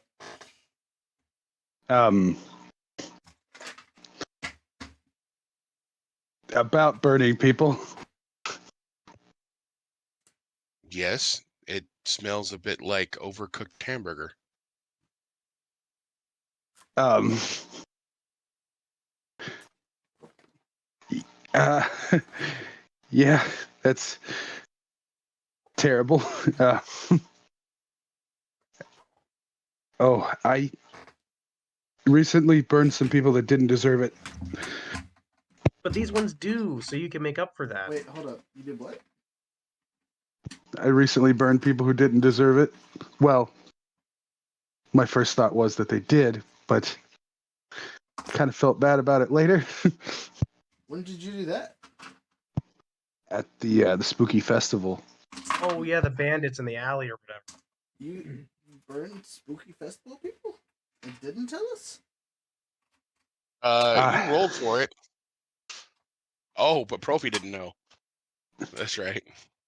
Yeah, they were trying to intimidate me for my wealth, and they descended upon me. And in the moment, I felt like it was okay to burn them all. Rhett gets really close to Barry and whispers in his ear, "It was." Oh no! So as you start to be upset about what you did and you're thinking about it, a little voice in your head says, "Don't worry. They deserved it. No one will Oh. miss. No one will miss them." Oh yes, and no one will miss these bandits either. So I'm gonna put on the camera so you guys can see what you guys are doing, and we can see how this new map looks. Give me a second. Light off. So my thought is, if we talk to them first, they know we're here. Whereas if we don't talk to them and we just try to get in there, and then Barry drops some fire, we have a good chance of taking out a good amount of them before they know we're here. This is true. This is true, he says sadly for some reason. All right, so these are the new maps. I'm kind of putting them on top of each other. So the wall that you guys will be heading to from whatever. Actually, you know what? I'm going to do this two different ways. We're going to change this. So note with these new maps is they're kind of thin compared to what we usually play with. So I'm going to have to figure out the best way to put them on the table because they're like longer but thinner by a bit. So let's find a good camera placement here. How's that look for you guys? This is the entrance to the camp. You guys are going to come in from right here. The gate is right where that is. You don't necessarily have to be in combat. I'm just going to start setting character tokens and stuff up, okay? And just to make life easy, any token is going to be the same, no matter what color or what it looks like. If it's on the board, it's the same style of character, which is one of these displaced soldiers. Unless I tell you it's something special, just assume it is a better guy, better girl, better whatever. How is your guys' stealth besides Profi? Because I know Profi's a sneaky. Profi stealthy. Raw Dex, but Dex is one of the mains for caster. I know you didn't just look at the half-orc fighter carrying a glaive, wearing chainmail, riding a chainmail barded warhorse about his stealth. All right, so mine's not good either. I'm more likely to ride up to like just outside of arrow range and demand them to come out and die. Hey, that's not a bad idea.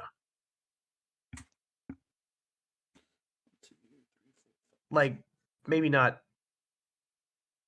Well, yeah, maybe you like ride up, stay out of arrow range, and be like, "Hey, who's bald enough to fight me?" And then they come out, and then we ambush them.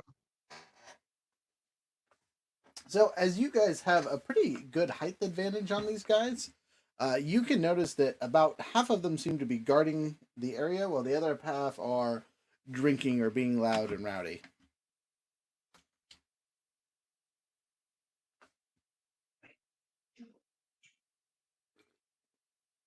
How's I don't the know, guys. how's the Thoughts? lighting for you guys? Is that okay? Yeah, actually, that's like perfect. Yeah, it's good. It's so weird. It's so dark. IRL. I'm glad you all can Yeah. see. Looks good. Good. Or we send Profi in and see how many he can take out before he gets caught. Murphy says, No. I'd be happy to put them in their place. Oh. Now, Profi, you're not going alone. Well, what are you going to do? Sneak in with me?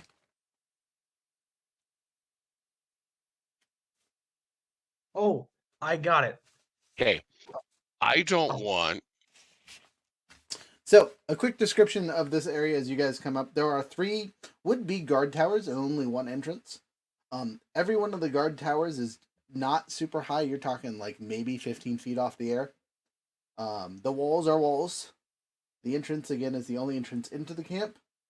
And is wide enough for carts and other stuff. Again, this looks to be a old scout base or military yada yada for transfer site for the Rexus Tullius troops. Man, this would make a really good like mercenary outpost. It would, and it's considerably bigger than what you would assume 17 people would fit in. Which means they're probably pretty spread out. Can I have this once we clear this out? I look over at you and said, I think Kettle might fight you for it. But he's not here, and I am. so we're not burning the place down. I mean, it's stone. There's actually quite a bit of wood. Again, map's not Ow. perfect. It just does the outline. Well then, okay. There's a path that is well walked directly to it. You guys could approach this thing and act dumb if you want. You could run in guns blazing. You could do whatever. Again, for the random-eyed civilian, this just looks like a military outpost. These guards that are on duty are wearing Rexus Tullius uniforms. They have Rexus Tullius weapons. The Rexus Tullius flag is flying. For all intents and purposes, this is a Rexus Tullius base. Look, I say we just go in and confront these guys. We've got Profi. We can try to get them in line using Profi's name. And if that doesn't work, then we'll kill them all. Gibby, I appreciate that comment about the fireworks because that would be hilarious. Well, wait, what do you guys want, fireworks? What are we doing with fireworks? Oh, so someone was talking about his favorite type of stealth armor is the one-man band with a suit with fireworks launching in every direction. Because the worst that happens for using armor of any sort, whether it's frying pans or chainmail, is you get disadvantage on stuff. You don't get any downsides. So if you're gonna be not sneaky, you might as well go full not sneaky. Yeah. Because you could still technically sneak in if you roll well enough. Fireworks and all. If you're confident, Full Gash, I mean, we got the 4 of us plus Stinger. I bet that if we just go down there and demand to see the commander. Ooh, Profi can challenge the commander 1v1. Maybe that would work. I don't know. Interesting. But yeah, Yeah. okay, I'm game. Okay, so you guys, I'm going to go with that one because it sounds the most exciting. You guys agree to that one. You're going to go there, challenge the commander, and then win, lose, or draw, you'll stop the bandit and gain the information that maybe you're looking for. So, you guys ride up on your horses. What's the riding order, just out of curiosity? Do you guys anyone specifically I think in front me and or the back? Scorpion should be in the front. Okay. 2x2, riding in.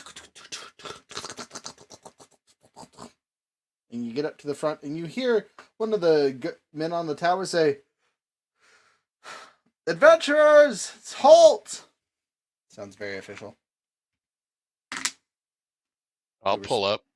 Okay, you pull up. You all stop together. You go, state your business before entering the camp.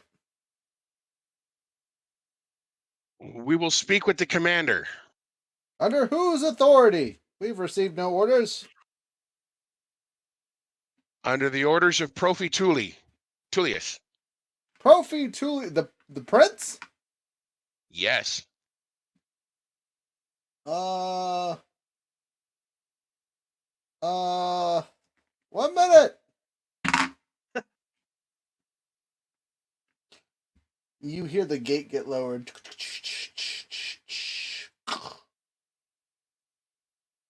Please enter. No, send him out here. But he's waiting for you in the middle courtyard, sir. He can come out here. You hear scuttling on the tower. A couple minutes later, you hear more scuttling, and he returns back on top, and he goes, yeah, he says no, come in. For sure. You're going to make an imperial prince come to you? That's what he said, sir. I'm just a That is messenger. not how this works. Go ahead and you guys can make some kind of check or something to get your point across and or see what is going on his end. This would be a great time for an insight check. Yeah, I'll roll an insight. Okay, roll it. I'll attempt it. Alrighty. How's a nat 20 get me? New dice. Yeah. 26. Okay. So, both of y'all are like, this feels sketchy. Barry will know that as per Imperial order, commanders greet the Imperials at the front gate. Like, that's just standard, right? Because rarely do, especially on an outpost this quote unquote small, rarely do the royalty show up. You know what I mean? So it's basically a celebrity appearance, and the commander would be there instantaneously as soon as he heard the name mentioned, kind of thing. Even on the off chance that it's like his messenger or something, being stuck in the middle of the camp is a big no. As for you, their warrior dearest, with your critical, you'll notice that all the people that were on the towers and things have disappeared besides the one that you were talking to. He's up there just chilling. You do see Trying Oh. to they're trying to set up an ambush. You do see the two guards that were standing by the gate that basically lowered it and raised it are still there. Or they're trying to take off.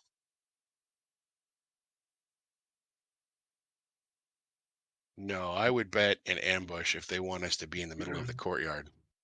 Something's What? definitely amiss. Can I ask what the CR rating for these guys is? You cannot. That is for the DM to know and to you to find out. But I will say they are a variation of the guard, so they're at least a CR half, if not better. Okay. So we can at least kill 4 of them before we die. I mean, you could assume that really easily, Yeah. yes. Yeah, I would say more. By order of His Highness, Prince Profi Tullius, your commander is ordered to be here. Sir, our To commander present is... himself. To present himself. Understood. Our commander is lame. He's in a medical tent in the middle of the base. We recently suffered an attack by a creature, and he's been grievously wounded. Otherwise, he would beat you here. For sure. Well, then I suppose he needs 2 men to carry him. Can I want to lean over and touch Profi. You do Is so. he near me? Yeah. Literally Okay. behind you. I'm gonna touch Profi and cast Greater Invisibility. And then kind of whisper, do something. Okay. Sorry, I'm looking at something here. So Greater Invisibility, creature I touch becomes invisible until the spell ends. Anything the target is wearing or carrying is invisible along with the target. So they just watch one horse disappear. That's the good one. Oh, it says wearing or carrying. I don't think a horse would count. Horse does not count in this scenario. I am Oh. not wearing the horse, so my horse doesn't disappear. I just disappear. I'm gonna take this time to zoopy doop my way in here. Again, this is non-combat, so I'm just gonna zoop inside. We're gonna cutscene off from you guys. I gotta get the other map. Excuse me.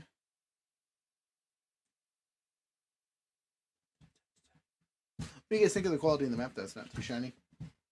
No, it's good. I like it. Oh yeah, I like it. Yeah, so these ones are the local ones. The one thing I dislike about them is the cut in the center. For them to flip the page.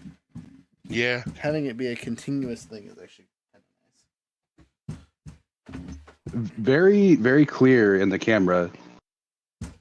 Yeah, way clearer than the ones you used for the Lancer campaign. Really? Yeah, I can see the grain in the grassy terrain there. So I got a new light. Oh, that might be Oh. helping too. Yeah, the new light in a new position, and I turned off the runner light for us just doing this thing, so you don't have this BS going on. Oh, yeah. So there's a little bit of glare on the bottom corner where the light's above, but honestly, it's acceptable. You know what I mean? Like, Not could be too worse. bad It's until not the so camera screws up. There it goes. It's adjusted itself. bad. Don't say that. Dang it. Okay, so where's Profi's character? Where'd he go, yo? There he is. So this is the inside internal bits of the base. Now, obviously, there's a wall that's not being shown. This is like the center bits, right? Coming from the gate thing, Profi makes his way around, and there is no tent in the center. But what he does see is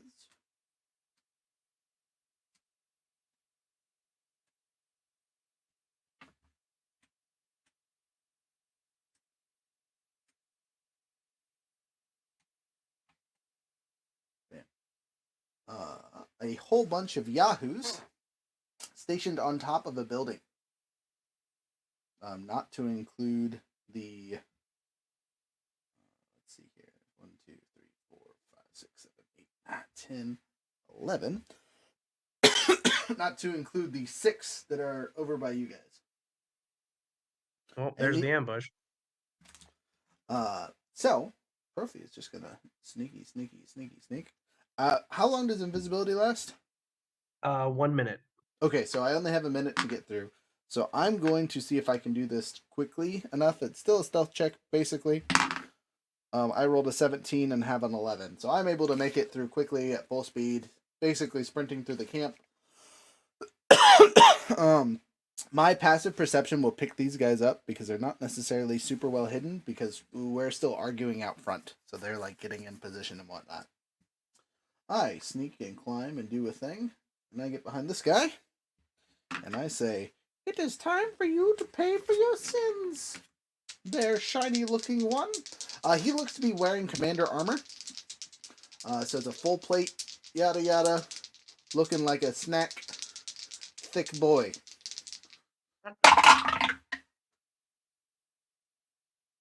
I am going to have to use some psionic points on that because my high roll on that was a 6. Oof. Wolf indeed. I'm going to use my lucky feet, actually, instead of using psionic points. So, re-roll that thing. Burned a lucky point. Worth it. Still going to have to use psionic points, though, because my high was a 10. Come on, dice. It's because I'm using the enemy dice for my personal character. Stop that right now. D8 extra. Okay. See, use the right dice, get the good roll. So that's an 8 plus the 10 I rolled. So a total of 18 plus my weapon. I am stabbing him with the extendo rapier, which is a plus 8. I guess I didn't technically need to use my other roll because 10 plus 8 is 18, which is their armor anyway. Right. Yep. They get the You're back. armor, blah blah blah blah. Okay, sorry, I'm doing the math in my head. Make sure so I don't use my psionic point because I don't need to. Stabby with all the fury of the wind, which now is a D8 plus 6d6. Do you use all the colors too? What do you mean? Oh, the wind? Yes. I'm gonna try.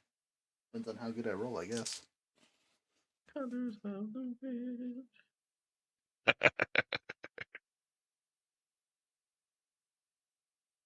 Piercer lets me reroll bad rolls. And on crits, I get an extra damage dice. Just waiting to hear 180 points of damage. That would be so much. Don't. I'm not like that. Profi ain't balling like that. You do get multiple attacks. That's Profi's special thing. Good attacks. All right. So a lot of fives at least. I'm going to re-roll 2 of my dice because they're relatively low, and I've been forgetting that I can re-roll my damage dice, but I have to take the secondary results. All right. So one of them didn't change, and I increased the other one by 1. But whatever. Alright, so that's another 5, 20, 28 plus 4 is brain working for me here. 32 points of sneaky stabby damage.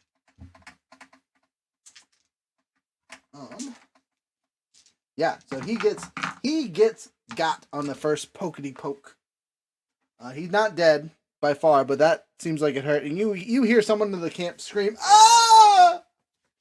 I'm under attack! Help!" What do you guys do? And that's our cue. Yeah, I guess we rush in, huh? Yep. All right, you guys rush as fast as you can. I need you all to make an athletics check.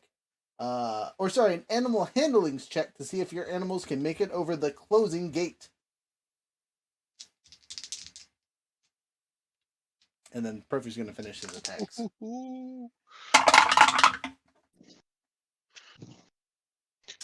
Dirty 20. You did greater invisibility, right?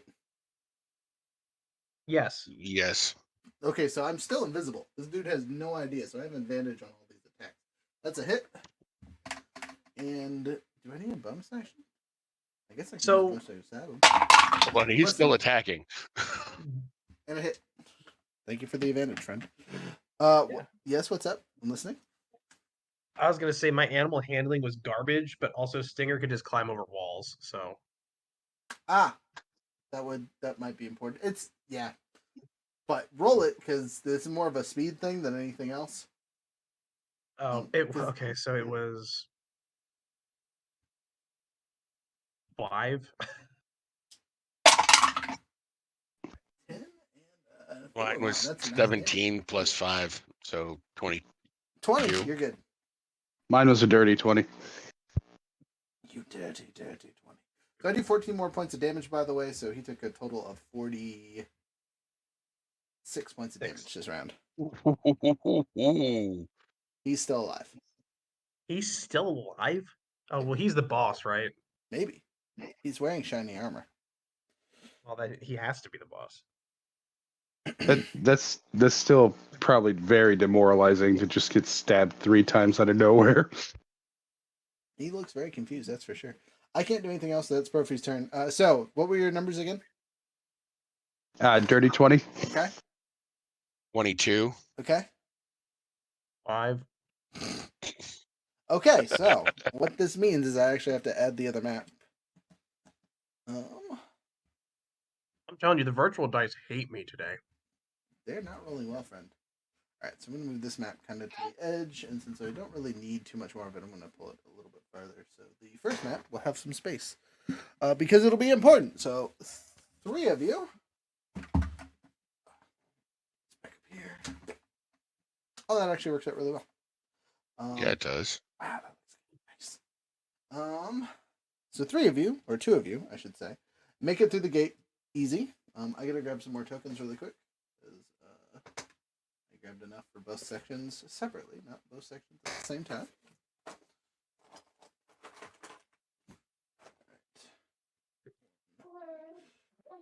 This Discord hates me. It keeps reloading the battle map. Oh, weird. I'm sorry. 4, 5, and where did I put number 6?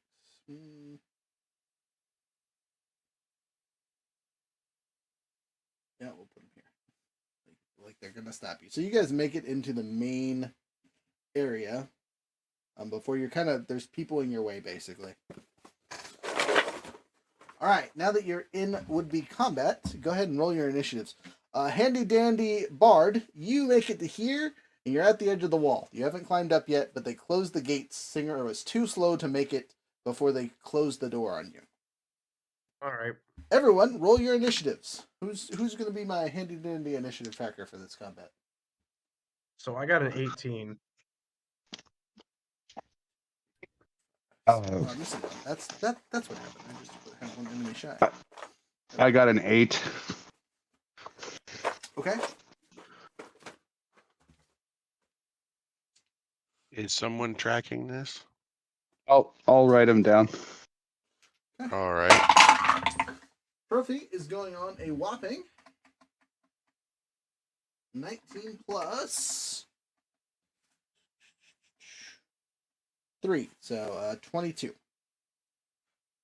Enemy commander is going on 7.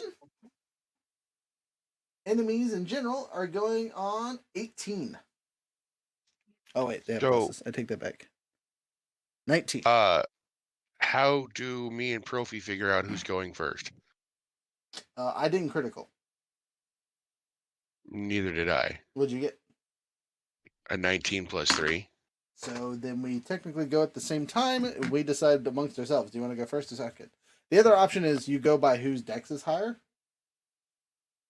Well, I only have a 16 dex. Okay, well, I think I only have a 16 dex. How are you as fast as I am? That's goofed.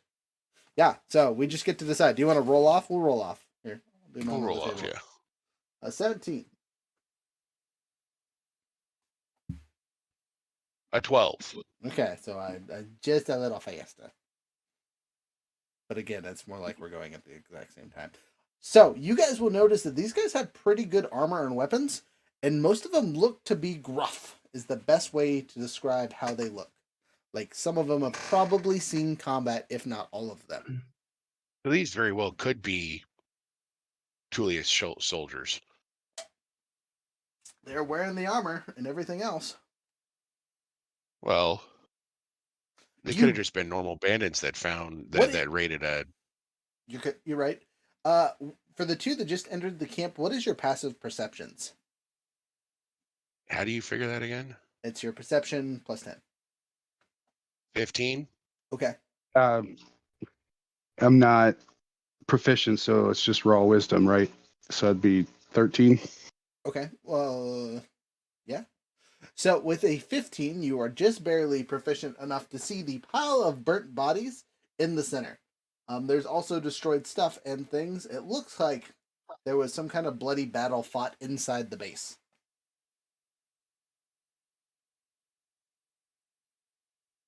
You can see the remnants on the wall, all kinds of other stuff. Again, there's some torched soldier bits here and there. Something is not right here. I will shout, we need one alive. No promises. Not unharmed, but alive. Okay, who goes first? Me, right? You. Yeah, hey, it's Profi, yep. I'm still invisible. Thanks, friend. Yeah, man. Means I can use all my fun stuff without having to worry about things. So All his fun stuff, 4, he says. Or level and 4. So 11 plus 8 is 19, which hits barely. I'm gonna activate my sneak attack again because this guy deserves all the favors.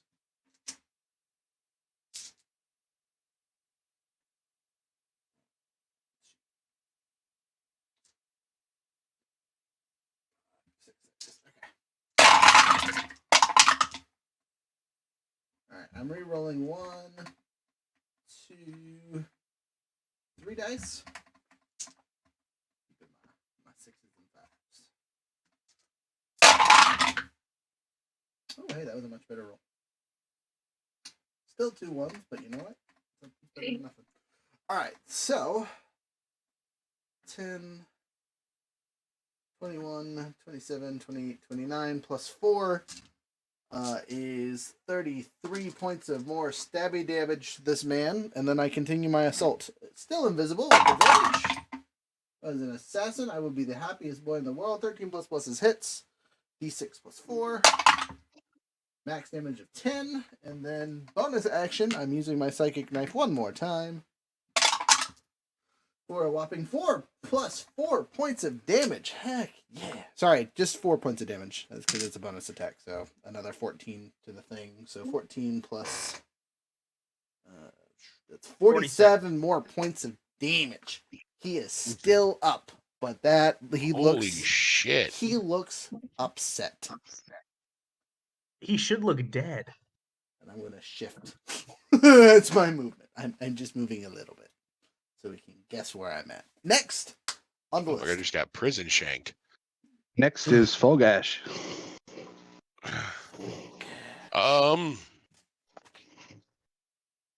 I will note that you guys, with your passive perceptions, cannot see these guys. No, you can, because they're popped up and looking at their commander getting shanked 26 times. These guys can definitely see you and they're focused on you. These guys are like popped up like, what's going on over there? Basically, I removed their surprise round. Can I use my movement to dismount right in between the two guys next to me? Sure. Sweet. So you use your full movement to safely dismount, we'll say. That's totally fine. That's Guarded right where I want to be. dismount. We'll go with that. That's a cool term. All right. So I'm going to attack the guy that's right next to the gate first. Okay. And I'm Now going to these roll guys my are just kind of attacks. like filling the gaps so you guys couldn't run through them, kind of thing. Yeah. The actual controls are up top with the people that were controlling it, and you could see that when they opened and closed the gates earlier. So these two. So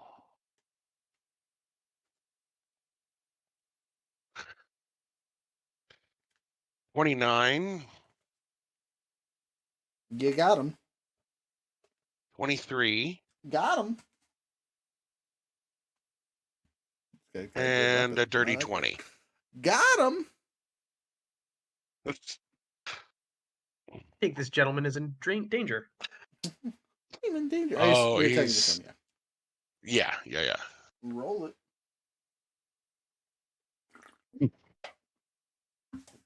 She might have been able to stop one of those. I'm gonna look. Nope, not this character. Never mind. It's a different class.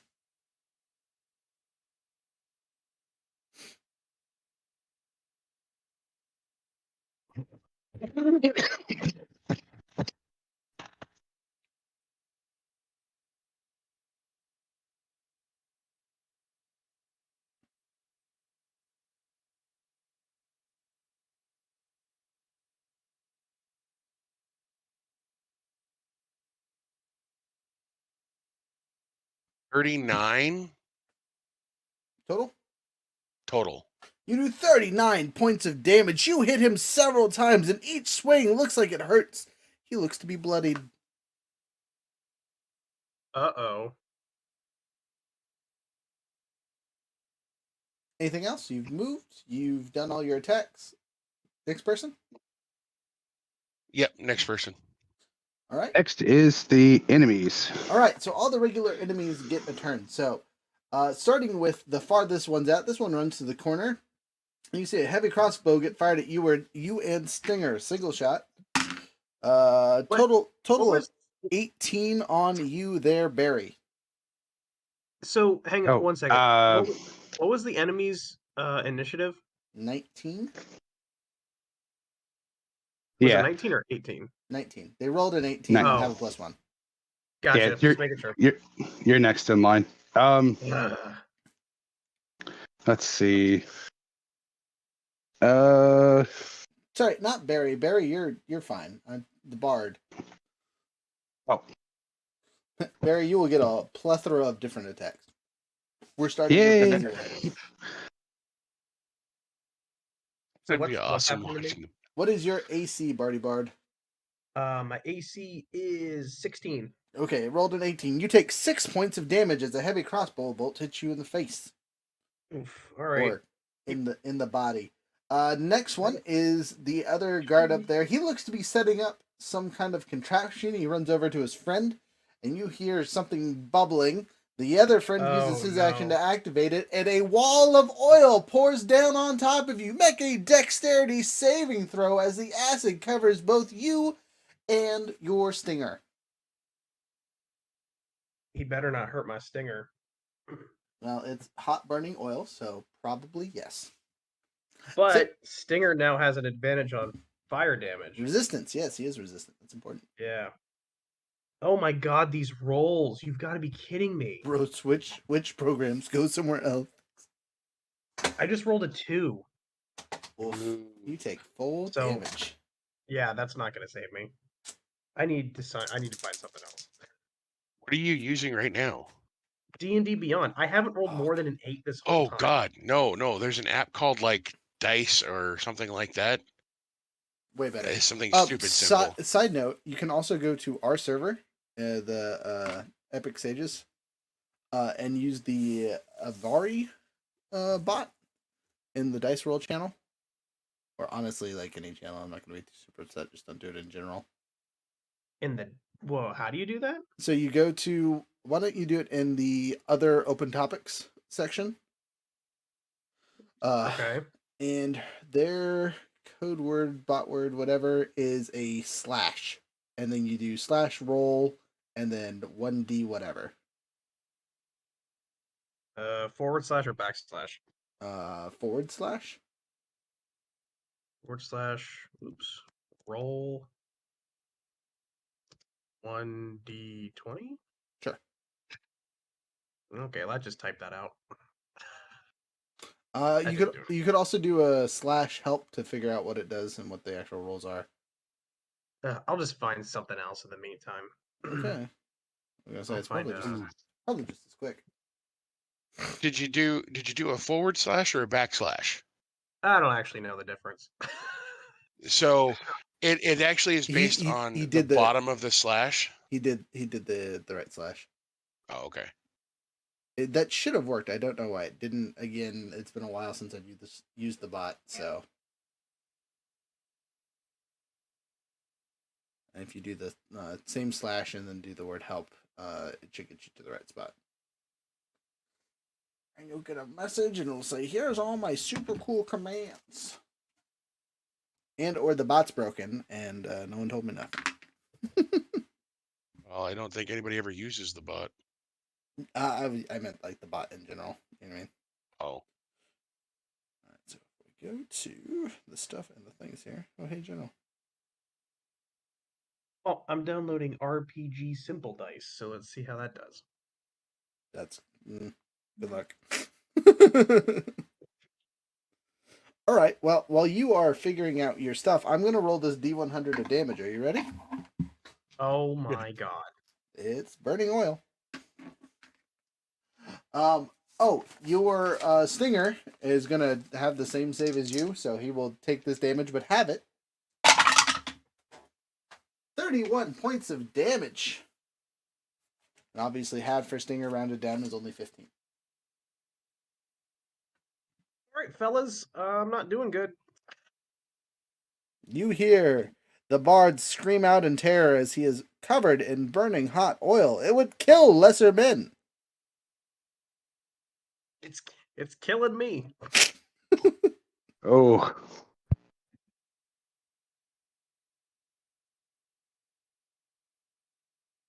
yes, not good.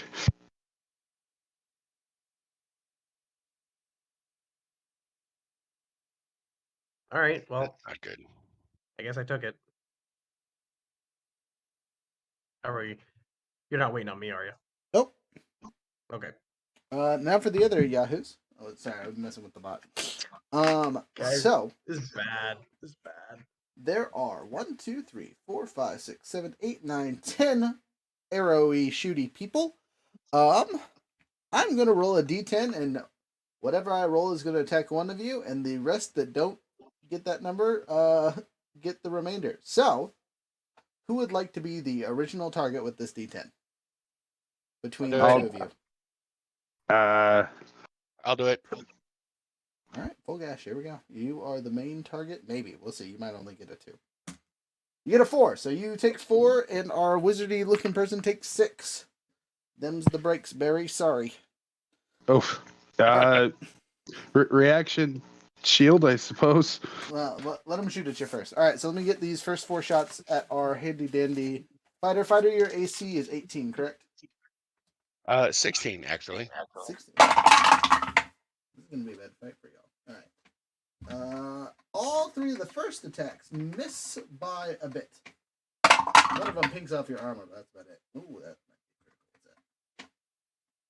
That's a 16 total plus pluses. So 19 total. 1 hit of the 4 that shoot at you, friend. You take 6 points of damage. And the 6 Not at the bad. Barry, what's your AC? S- Assuming you are casting shield as a reaction. It would be 22. So they got a 19 or better to hit you. Those first 3 miss terribly. Good thing you popped that shield because that's a 7 and a 19. So both of those miss barely. You can feel the bolts hit through your shield and are only slowed by the magic's dissipation. Now, there's 2 enemies on both of you. I'm gonna roll for both of those attacks. They're using long swords. First on our handy dandy fighter, 15 and 19. So the 19 hits. You take.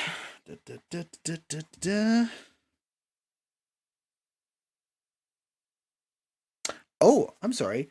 Each one of these melee attacks gets 3 attacks each, so you're both taking 6 attacks. That's rough. So let me finish those other attacks. Second set of longsword attacks against you. 1 hit, 1 miss, and their short sword attack. Sorry. Yeah, there's 2. And the short sword attacks. Miss and miss. Nope, sorry, I take that back. 1 hit and miss. So you get a hit from every single wave of these slashes. So 7, 7, and 6. So a total of 20 points even. Cool. I would like to use one of my reactions. Okay. And let's see.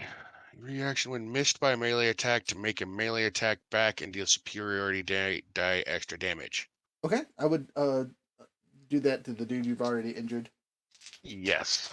Do so, because that might save you 1 whole point, 1 short sword worth of damage. Jumping over, while you're rolling that really quick, I'm going to roll these attacks against your friend. Friend, your horse is also a possible target, so depending on how many hits you get, you might be saved by the horse as they, murder it. You guys, that's a critical. That's a miss, and that's a miss. Your shield does not save you all the time, unfortunately. Right. Straight through the barrier and the mage armor. Another critical! And 2 misses. So, both of them miss with their long swords attacks, but both short swords hit with criticals. Explain that to me. So, 2d6 plus 3, so we're going to double their damage. You take 24 points total of short sword damage. Ouch. I suppose the longswords would have busted the little bubble and they were I'm sorry, strong enough to stay. that's way too much damage. I did the math wrong there. Oh. Because they don't get a double multiplier, they just get to max out their die. So 9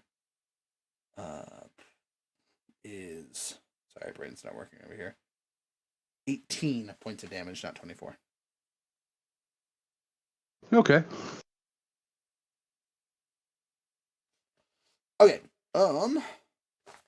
So I have a mechanical question before I proceed with Sure. Rolling here. If I crit on a reaction, can that trigger a bonus action?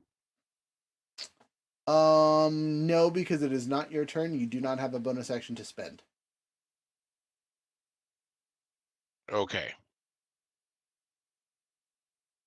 Well, then he's just getting the 1 critical hit. Okay. Because I'm assuming a nat 20 plus 10 hits. Should, for sure. All right. 7 and 7.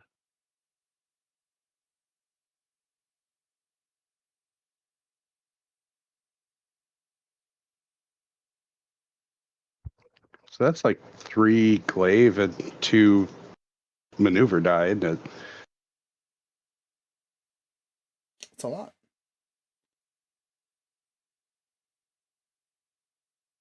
Yeah, don't mess with Fulgash.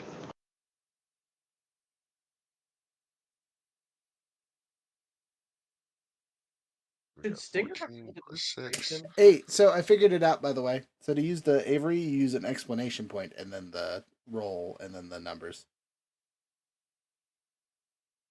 I rolled an 18. That's nice. Does the extra die count for the poison damage also? Yes. Okay. Yeah, that's why your So, glaive is so terrible.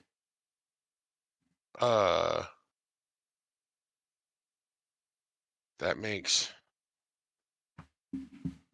21 plus 12 is 34. 34 more, but you kill him. He's dead. Which means you take 6 less damage than what I told you before.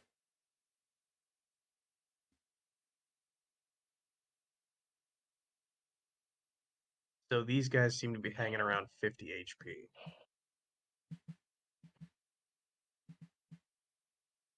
A valid assumption. I don't know. Stab them till they're dead. Yeah, I guess it doesn't really make a difference, but My character asks, "What's HP?" Right. Character doesn't know what that means. You just stab him Yeah. till he stops moving. Speaking of their friend on the scorpion, it is your turn, I believe. Yay. Yes. yes. Because that's all they can do right now. So, climb up the wall. Yes. You do so. Where do you want to climb to? You can get over here, over here. You just can't climb in their squares. Put me, I guess to the right of the. Yeah, that'll work. That's fine. Okay. So for Stinger's attacks, is he just also going to attack on my turn? To make life easy, yes. Okay. Oh, we lost Lawrence. Oh no! Oh, he's back. That's fast, All right, let's watch Okay. Stinger decimate this guy. right? Yeah. So Stinger, Can I also I don't need to dismount. I'll stay on him. So Stinger is going to take the guard he's right in front of. Okay. Pincher him twice. We'll do the pincher attack, see if you can grab him, Okay. and then Stinger him. All right, roll it. I don't remember what the damage is. Roll to hit first. Roll to hit. Okay. It's a +4. 15. Misses. Oh crap. Okay, second claw. 23. Definitely hits. Okay, and then the stinger. 20. Dirty 20. Okay, that'll also hit. So the Yay. first claw does 6 points of damage, and then grapples, and the dude needs to see if he escapes. The dude fails. Wow, by a lot. The trash to your roll. So that means on the sting, he would get advantage. Okay, so now this is like friggin' 5d8s or something like that, right? If he fails the poison, but yeah, so 5d10 plus 2. 5d10 plus 2. Okay. Yep. Let me see if he fails the poison first, though, because otherwise you have to half the poison damage. Okay. He critically saves. Oh, So he come takes on. no poison damage. He still takes the hit damage, though, because you hit him. Another 35. Holy crap.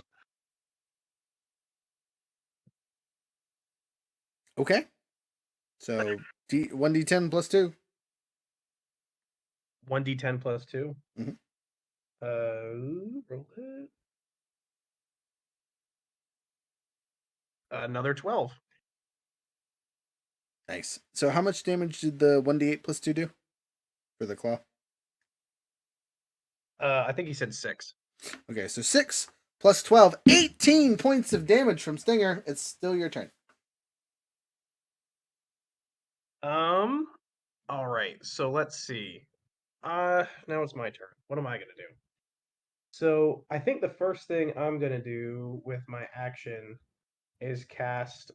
So how far are Barry and Fulgash from me? Are they within 60 feet? Oh, by far, by far. Even with your elevation difference, you're close enough. Okay. So, uh, let's see. I'm gonna cast Mass Healing Word at 4th level. Okay. Which is gonna be up to 6 creatures. Hit points equal to 1d4 plus my spellcasting ability modifier, which is I think 16. Okay, so +3. Or is it my spell attack modifier or my spell save DC? Your modifier. Okay, So so that's an 8. whatever your charisma bonus is, basically.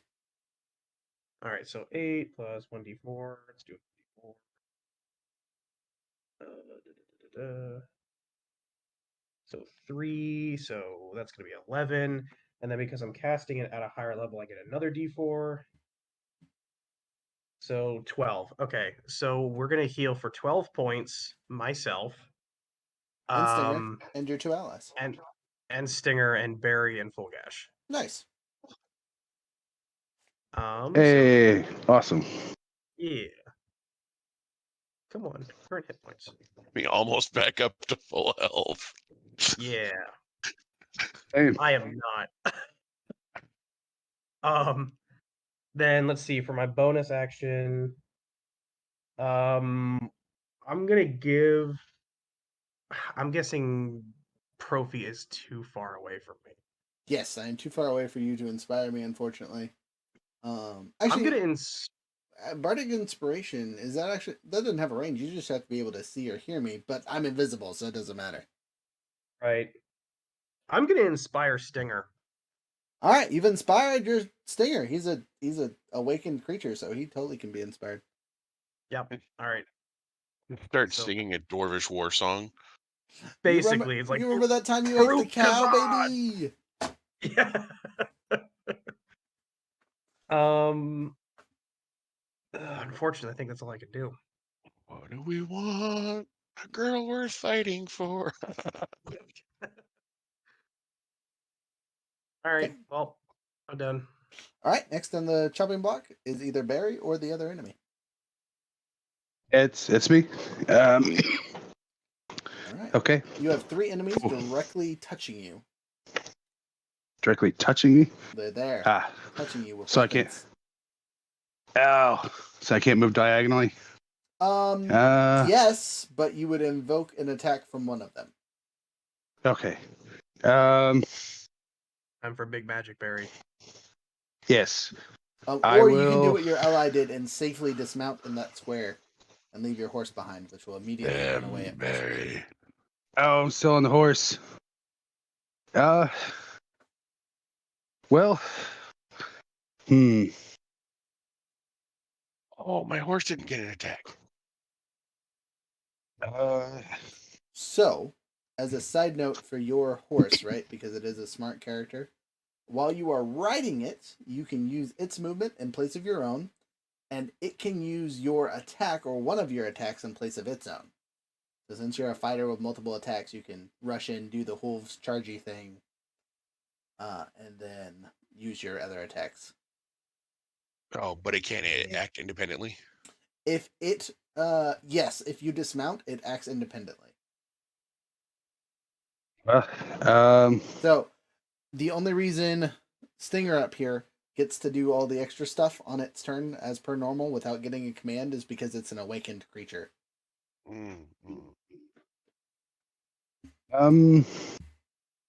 Poor horse. I'm gonna cast a Chardalon Stride as a bonus action. Okay, what's that do? At 5th level. The billowing flames of a dragon blast from your feet, granting you explosive speed. I know, right? Oh no! There's a horse underneath you, friend. I know, but so threatened. For the duration, Your speed increases by 20 feet, and moving doesn't provoke opportunity attacks. Nice. When you move within 5 feet of a creature or an object that isn't being worn or carried, it takes 1d6 fire damage from your trail of heat. A creature or object can take this damage only once during a turn. And I upcasted it to 5th, so it increases the speed by 30 feet and does 3d6 fire damage. So I have a 60-foot speed, and anything that I move by within 5 feet takes 3d6 fire damage. So, optimal path here is this one, which will Yeah. hit your horse and all three of these guys. 1, Yes. 2, 3. Now, does it say any creature? So, like, can you hit your allies on accident? Yes, I'm trying to avoid Okay, Fall so Gash. 1, 2, 3, 4, 5, 6, 7, 8, 9, 10, 11, 12. My map's loading, but I'm trying to get to that corner. The directly in front of me, there's that building. Mhm. I'm trying to get on the inside of that corner, so I'm only exposed to 3 of the archers. Oh, okay. So instead of doing a whole bunch of damage to a whole bunch of people, you're gonna go 1, 2, 3, 4, 5, 6, 7, 8, 9, 10, 11, 12. You can actually do that, and you'll hit more people that way. All right. I'll roll the 3d6 fire damage. Do they make saves, or is it just auto damage? Just auto, but it's really reckless and destructive and sets everything on fire kind of thing. Gotcha. And roll your damage. And this is a concentration spell, right? Yes, it is a concentration spell. No. Okay. 17. Total? Yep. Everything takes 17. You eviscerate your poor horse. It is a small pile of ash underneath your feet, but everyone else that was over there is now just like, ow! Why? You didn't even name the poor horse. Right? He died without a name. Does that happen to catch the building that he just ran in front of on fire? Oh, probably. I'll roll for it. I'll give it a chance. All right. On the board, it has a 37% chance. If I roll below a 37, it'll catch on fire. Nope, 96. Damn. It's dirty. There's a lot of stone there, apparently. I'm trying to use it for cover, so I don't want it to be on fire. I was just Um, thinking the continued damage to those dudes. That's true. That's true. All right, and for my action, I'll cast. Let's see. That's a bonus action? It's a bonus action spell. Oh my Yeah. gosh. I know. You can just so just as a haha thought, right? You can literally You could totally just dash. yeah, or that, right? But you could, for the next couple rounds, as long as you keep your concentration, you could literally just like fire damage, auto damage the majority of these people until they die. Yeah, just run. They can only take it once, but you can run circles around people while also casting additional fire spells. That's why I was like, yeah, I'm getting this one. They can only take it once per turn, right? Yeah, once per turn. So next turn he can run around and do it again. Yeah, next turn you could hit all of these guys again. Yeah. Yep. That's why I upcast it for the 3d6 instead of the 1d6. Worth it. But yeah, for my action, I'll dump a 5th level slot into my normal spamming attack. Where is it? Where are you? I'm trying to find it on the spell list. Scorching Ray. There we go. So a 5th is 3, 4. Wait. Yeah, that'd be 6 rays, and I'll target each of the archers on the tower that I'm exposed to twice. Okay. So the ones on the right side of Fulgash. These Do you want me to just? So you're not. Do you want me to make? Currently, you're not exposed to these ones, or do you mean these guys over here? The ones I wish I directly could across see. from you. Oh, okay. I would- There's 3 that are directly across from you that would make way more sense. Yes, those are the ones. Okay, roll to hit. All right. Do you want me to just roll once per creature, or do you want me to roll the 6 individual rolls? To save time, do once per creature, and it'll be 2 rays at the same time, hit or miss kind of thing. Okay. First, nat 1, so not good. That was your first. Two. That was your first Yes. Yes, it was. Damn it. roll. All right, your turn. Your turn ends and the spell goes wonky. Right. So, as you power up your magic, you fire it out, and it just kind of sputters, like you've overheated your body, and the heat magic just isn't coming out. You see those. You've had this issue before, like ever since you put on this silly ring. Sometimes your fire magic just doesn't have it in it. Like there's no aggressiveness in your body. All right. Well, that's me. Yeah. I've been having some projectile dysfunction. Yes, there we go. That's a good name for it. Put that in the books. All right. Don't spread that night. Commander's next. Commander makes a swing at me with his giant war maul. He actually gets several attacks. So he has a war maul, and a war pick. And he's still not see. He cannot see me. He's swinging blindly in front of him. So he's got 3 squares that he can swing at. So I'm going to roll a d6 for each one of these 3 attacks to see what square he's attacking. I am in square 1, 1, 2, 3, 4, 5, 6. 5, 6, 3, 4, 3, 4. So he doesn't even get to make a swing at me. He's swinging where he thinks he was stabbed at. I mean, I was there, so I'm glad I moved. He swings and misses. You hear the man flail wildly. Is it my turn? Yeah. I'm still invisible. Next is Profi. So you see this man swinging wildly, screaming, "I'll kill you!" And that's a 19 plus pluses. Man, I wish that was a critical. I hit with Reckless Abandon.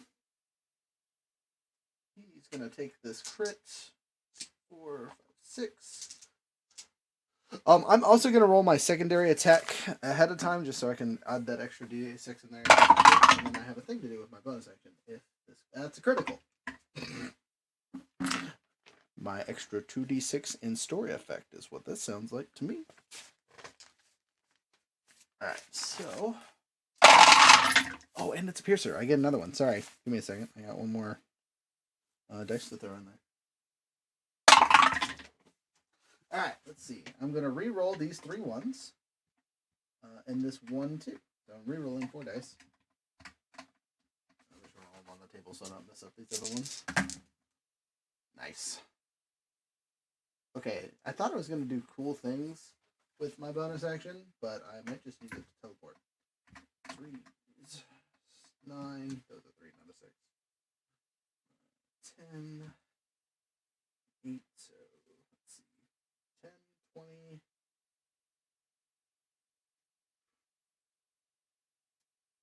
12 plus 20, so 34. Sorry, 32. 41 points of damage plus a 4 and another 4, so another 8. That's that. A lot. 50 something. Anyway, I do 50 something points of damage, which is enough to kill this guy. Where'd I hit him with on that second stab? The right foot, which is actually going to be super funny, because I'm using my bonus action to use my telekinetic power, and I'm just going to launch him off the roof by doing a push attack. He's already dead at this point, so he can't really make a strike save. This is more thematic than anything. But I am going to roll a d6 to see how far I push his dead body. 25 feet. So you hear this man, and then you see this man fly 1, 2, 3, 4, 5, slam into the wall by the archers over here. like he would just shot out a cannon. Oof. And they're demoralized and run away. I 100% am going to roll for these three that just saw the commander get splooted into the wall over here like he's some kind of bad DBZ character. Alright, first guy, closest guy. You know, he's surprisingly okay with that. Second guy. Also surprisingly okay with it. And the last guy. Okay, apparently no one liked this dude because I didn't roll below a 9. He's definitely Napa. Yeah. So you just KO-kin times 3 this guy across the map, and everyone's like, yeah, typical Tuesday. Yeah, it's fine. No one cares. It's just Napa. Alright, and then I have movement. I can't use my bonus action to teleport, unfortunately. So I got to hop down, which will take half my movement, and then I can move 1, 2, 3. I'm still invisible for the next 3 rounds, so. So you guys know, I took 30 seconds off my invisibility time for what it took for me to run and get over to him, basically, at a dead sprint. Yes.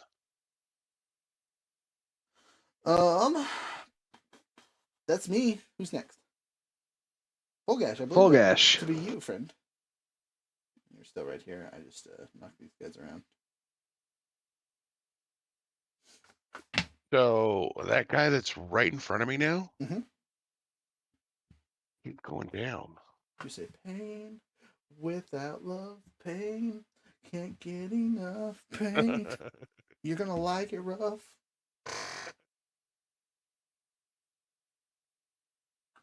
17, 17. Hits. Barely. 23, Definitely hits.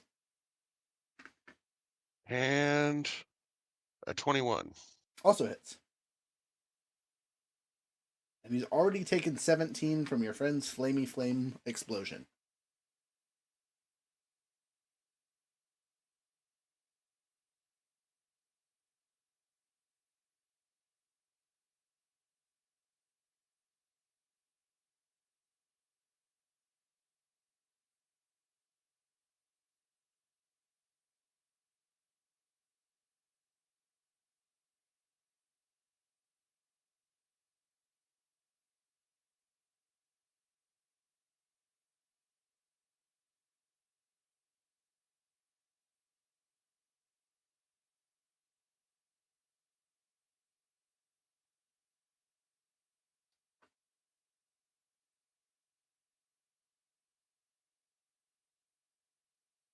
$53 points of damage.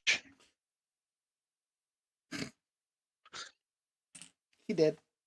And trigger bonus action to attack the guy and the next guy in front of me. I was like, you gotta move forward, but then I was like, oh yeah, glaive, roll it. Excuse me.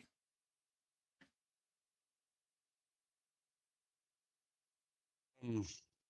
29. Hits. Is that a critical? No.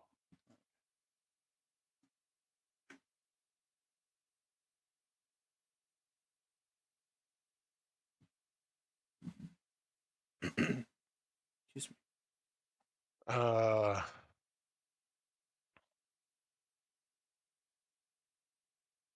14 damage.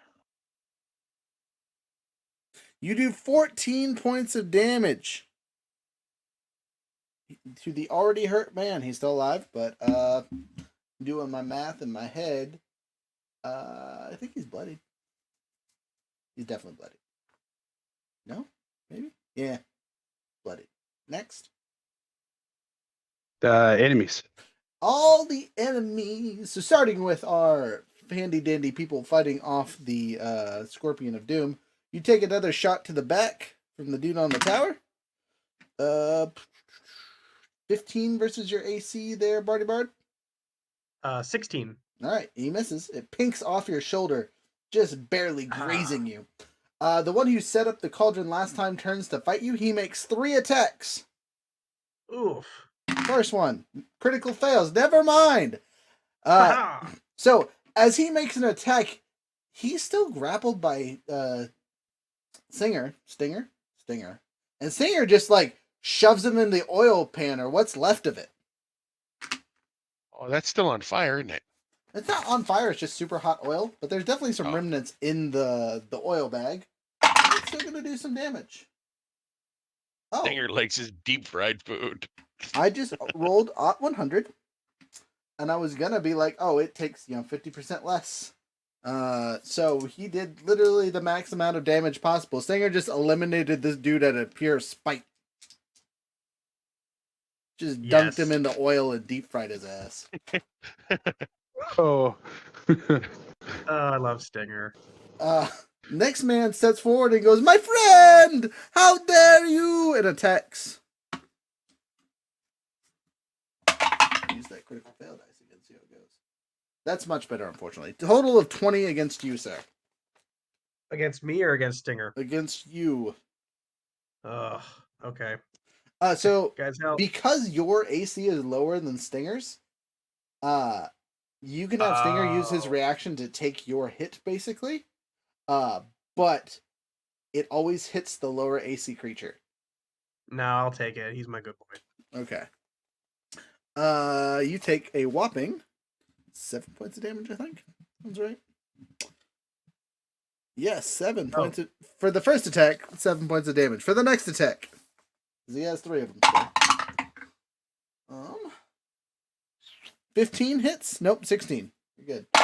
And last but not least, 15 plus is hit. So you've taken 6 points of damage from his short sword. So he swings and hits. He swings back and misses, and then comes around with the other sword and hits you with that as well.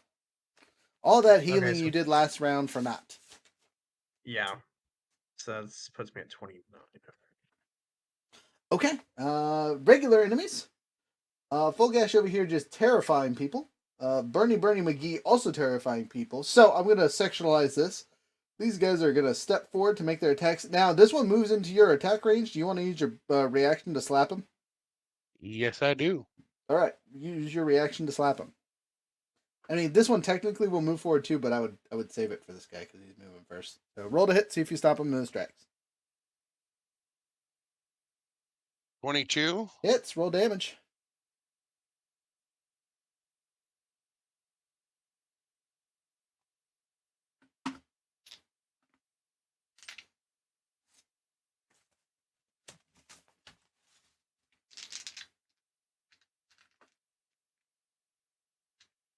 Uh, 18.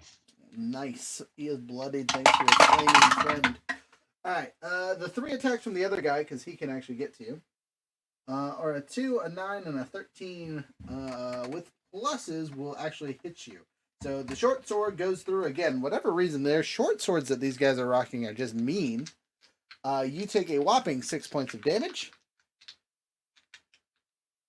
from those guys. These 3 archers that are close to you, they have a chance to come down and say, I'm going to beat him up with a sword because these arrows suck. And I just dropped a D4. That's going to hurt later. I'm afraid. Only if you find it with your foot. Right. About that. So, first guy, he's staying where he's at. Second guy, also staying where he's at. And last guy, they all stay. All right, so you take 3 arrows to the back. Maybe. They are going to grant flanking bonus from one of them. 2 of them. 2 of them have a flanking bonus, so they get a +1 to their stuff. Not that it's gonna matter because only one, and it's the one that's not flanking, is gonna have a high enough thing to hit you. So, 6 Does more flanking points. work with ranged attacks? I'm gonna say for these guys they do because they are trained people. Okay. Next.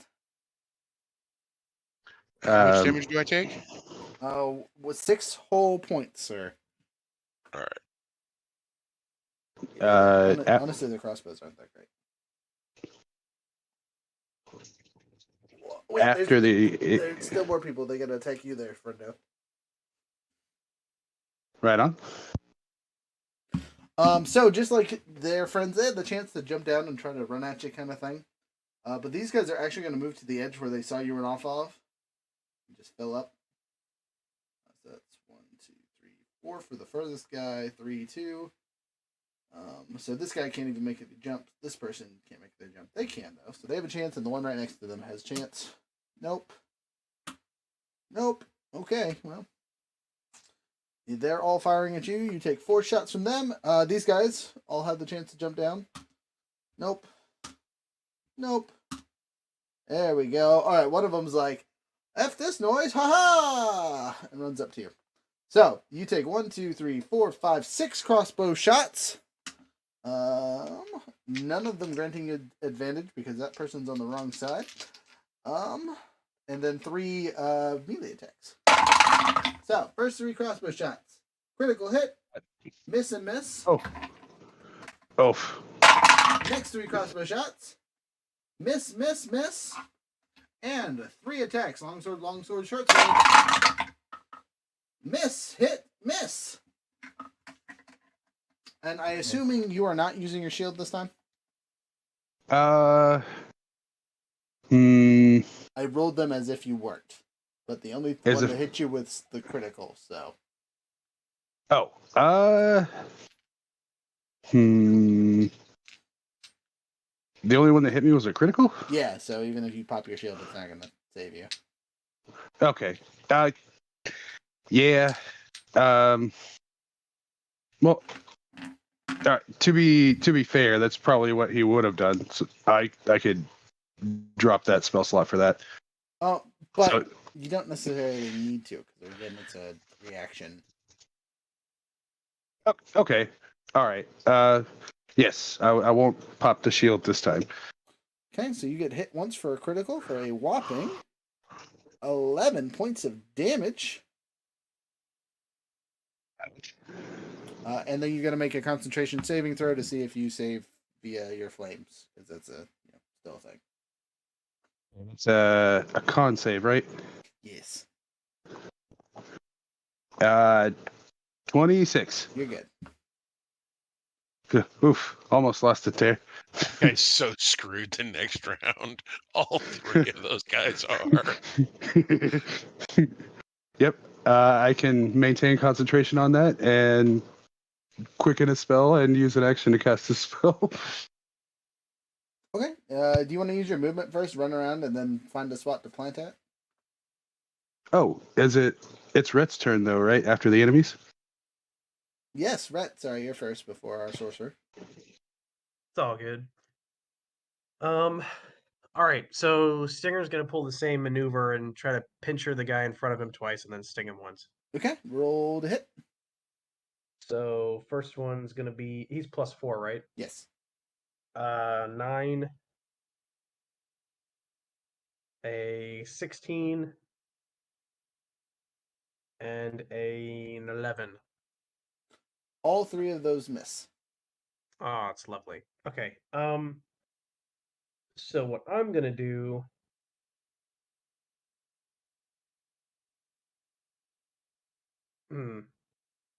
Okay, I'm gonna cast Otto's Irresistible Dance Interesting. on the clown behind me shooting at me with a crossbow. Okay. So a creature I can see within range, he begins a comic dance in place, shuffling, tapping its feet, and capering for the duration. It must use all its moves to dance without leaving its space and has disadvantage on dexterity saves. Okay. Any kind of save for Oh wait, that? he can still. Oh wait, he can still attack with that. I thought he couldn't attack. I was gonna say, is that like a bonus action spell? No, it's an action, but he can still attack, which is kind of goofy. Yeah, seriously, what? He attacks at he attacks at disadvantage, doesn't he? Yeah, he attacks at disadvantage, but I kind of wanted to just like put him out of commission. I was gonna say he could just use bardic vicious mockery and same thing. Yeah. And it would do at least some damage. I'm trying to figure out something clever here. Like I'm looking at maybe oh, I've got an idea. Mm-hmm. Okay, so the 3 archers on the roof behind Fulgash. Okay. The one in the middle, Mm-hmm. I'm gonna cast Polymorph. Okay. And this because you don't want to tell us their CR, so I'll let it be dealer's choice. But I'm gonna cast polymorph on the archer in the middle. Okay, what monster are you trying to turn them into? Well, I don't know what their CR is. It has to be an equal level. Okay, let me So find you an I, appropriate CR. I was about to say yeah, or you can pick one that is what you would consider the most chaotic. Well, it has to be a beast, right? Yes, it does have to be a beast. You could turn him into a killer whale. Okay, maybe is there anything that's maybe more Hobos of the ocean. terrestrial? You could turn him into a giant scorpion. Yes, do it. You sure? I think the killer whale would be way funnier because then you could just leave him up there and he's gonna die eventually of not being able to breathe. Oh, okay, that's fair. Okay, do it. Screw it. Killer whale, do it. Would the killer whale displace the others as well? 100% because it's a huge beast, so he will. It's gonna Oh yeah, push him it's off the gonna roof. screw some people up. So I gotta say for this really quick. Please fail. Please fail. 7 pluses. So total of. What's your spell save DC? My spell save DC is 16. Yeah, he fails terribly. He becomes Yeah. a killer whale. Let me see how much killer whales weigh. Oh. All right. Murder hobos of the ocean. Oh, if he collapses the roof and kills all 3 of them, I'm gonna lose it.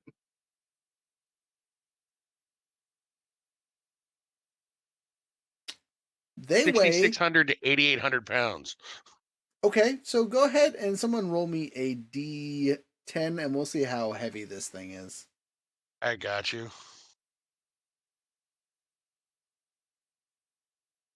7. So I'm just gonna round up to 800 pounds, or 8,000 pounds. So 4 tons of beast emerges out of this man, out of nowhere. Not only crushing his friends and what's left of this roof. He's gonna take the whale itself is gonna take some damage as it shatters the wood and stone underneath it. From being out of nowhere. It will not kill the whale though, because the whale has a ton of hit points. It just impaled itself and can't move and is a killer whale and just squished its friends. I hear that orca meat is actually pretty good. As a reminder, when the polymorph ends, he goes back to his regular form. Stinger doesn't care. I don't know that Full Gash cares. Hey, that's the leave one alive for you. Right. We'll there we go. He's True. literally trapped in a wall. And this was you know what? I'm gonna roll a D12 and see what kind of area this was. Like, which house did he just crush? Oh God. Okay. So, not only was it, a nice little storage room by the front where everyone could readily get to their weapons, it was the weapons rack room. So he just crushed through the bottom of the thing, full spear to the chest. So let me roll a D100 for extra damage.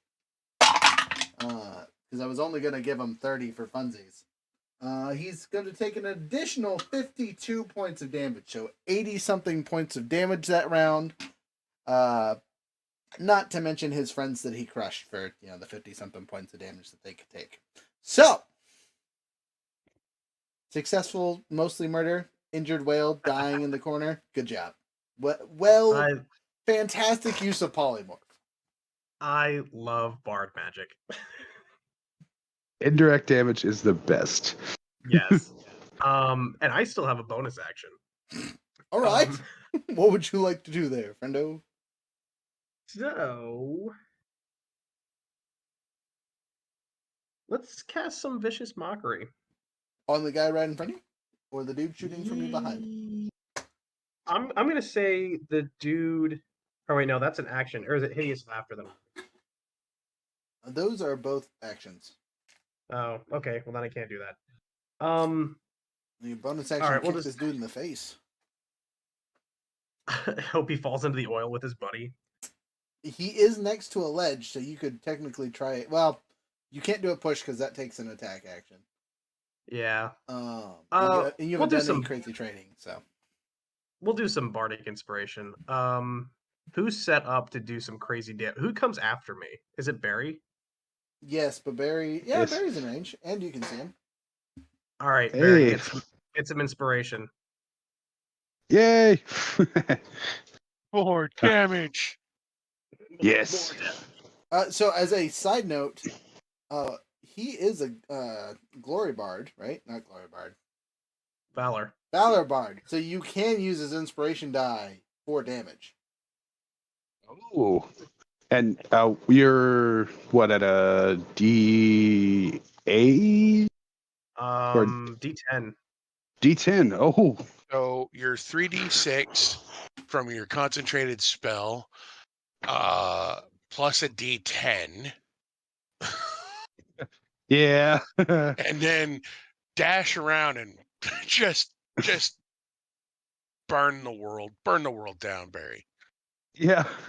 I have to get within 5 feet, or it has to be 5 feet of a space that I move through. Yeah, but you have like 60 feet of movement. So I could do 120 with a dash. Burn insane. them, Barry. Burn it. Burn them. All right. Burn them all. Yeah, I'll take the dash action, and I will move past as many as possible. I can't see the map. Dang it, it's frozen. 18, That's all right. He's got you. 19, 20, 21, 22. So 22 will get you all the way up to flanking with the bard and hit everyone except for the dude we found in the tower and the whale. All right. And then I'll quicken Eldritch Blast. Oh wait, no, I need to do the damage for everyone first. Yes. All right. They took 17 already for the most part. All right, and I can add the D10 to. Yep, I'm going to allow it. Oh, You're inspired all right. to be hot.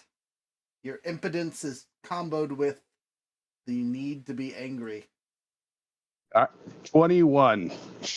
You do 21 points of damage to literally everyone but the dude in the tower. And hurt, then bloodied. Hurt. Dead. And hurt. Can I target the guy in the tower with a quickened Eldritch Blast? Sure. You didn't All right. as a side note, you didn't technically cast a spell this round. So you can Oh, use, that's true. Oh, that's right. Let's see. Something with a little more oomph. A fireball, mayhaps. On one guy? Come on now. Fireball is such a trope now that I didn't take it just for but it would be it's the one fire spell he didn't take. Yeah, right. I'll cast Guiding Bolt at 4th level on him. Let me look that up real quick. Roll to hit. All right.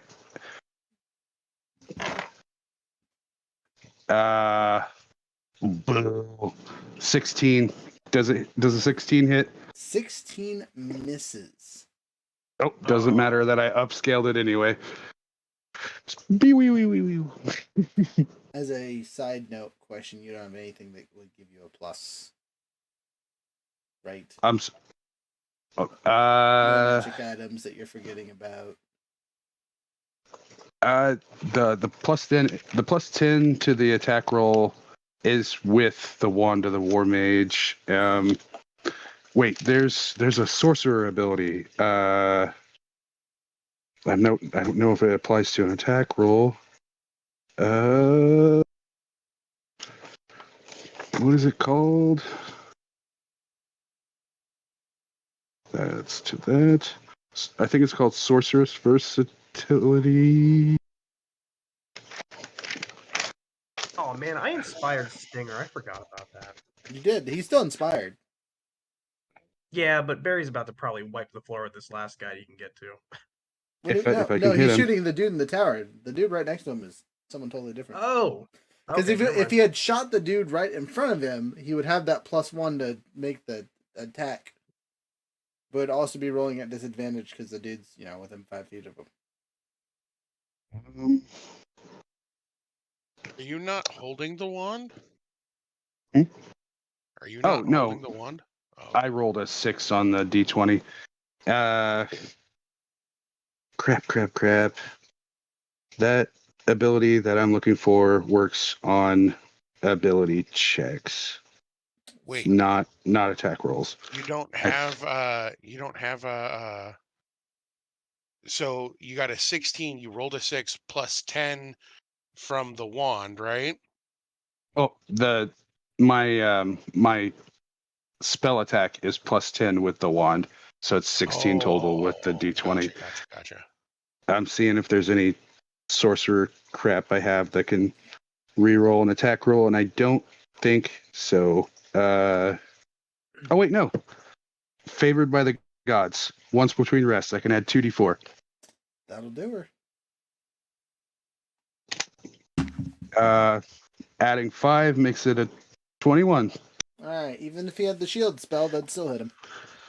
Oh, right. All right. That burns up that ability for now, though, until I rest again. Okay, now I can look up the spell. Look, good use. Like, Don't know that you're gonna need it again. Right. Okay, so it was Guiding Bolt. Guiding Bolt is originally a first, and I upcast it to fourth. Okay. Sorry I'm taking so long. you're good, man. No stress. We out here having fun. Gosh dang it. Yeah.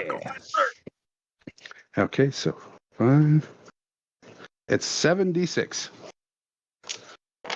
76 radiant. Roll it. I literally thought you were about to say it was 76 damage, and I was like, holy shit. Right? Why would you use a guiding bolt that did that much damage? All right, so 10, 11, 16,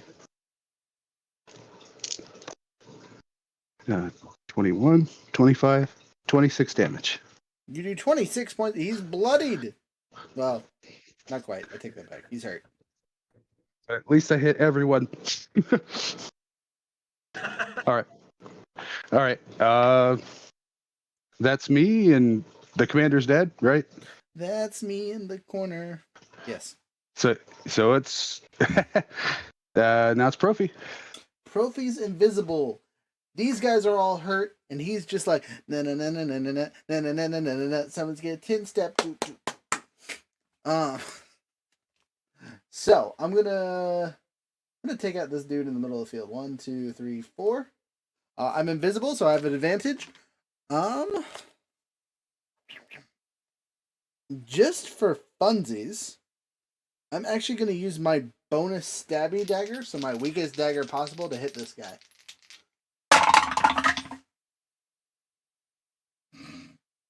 That's a critical, boys. Oh damn. I love this advantage thing. It's great. Alright, so it's only a d4 plus extra d4 because critical, and another one from Piercer. So it's 3d4 just on the damage die. I'm using it as a bonus action, so I don't get to add my +4 to the damage, but I still get to add my sneak attack of 6d6. So here's all my dice. Hopefully it'll do around 30-ish damage. Alright, so those are 5s. I like 5s. 5s are good. There's a 2 and a 1 that can probably get rerolled. A couple more 2s from the d4s. That's a 1, definitely rerolling that. And last but not least, okay, so I'm re-rolling all of my 1s and 2s, which is actually a good amount of my dice because I'm rolling d4s. And we'll see how those go. There's some 5s, a couple more 2s and 4. Alright, we're good. So that's another 10. 13 damage from the rerolls, plus 15 damage from the Pokepokes.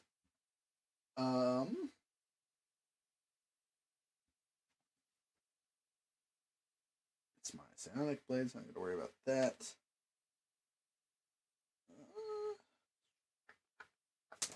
So 15 plus 13 is 28 points of damage.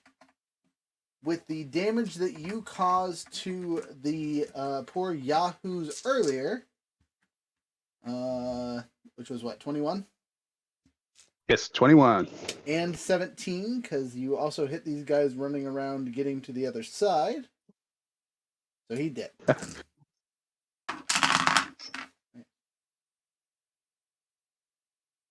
No, these ones weren't touched. This one just hopped down. So no, he is still alive. Yep. Okay, never mind. It's these guys over here that got it. So I'm gonna then use my quote unquote free attack with the D6 style of this blade. Still at advantage, though the regular roll hits. That's not any better. Total of 18 hits. Barley. That's a regular D6 plus 4, so maybe 10 points of damage. Well, 4 plus 4 is 8. 8 more to the, what did I say before? 41? No, 28 plus 8 is 30. Whatever. It's more than 32, which will finish them off. And then I still have my normal attack and a couple bits of movement. 1, 2, 3. Okay, I will end it there and be sneaky for later. I'm still invisible for the next round. I still have an attack, main attack, I should say. So Dendo sword. Well, I think from the angle where I'm at, the extendo sword's not going to work because again, they're on top of a roof.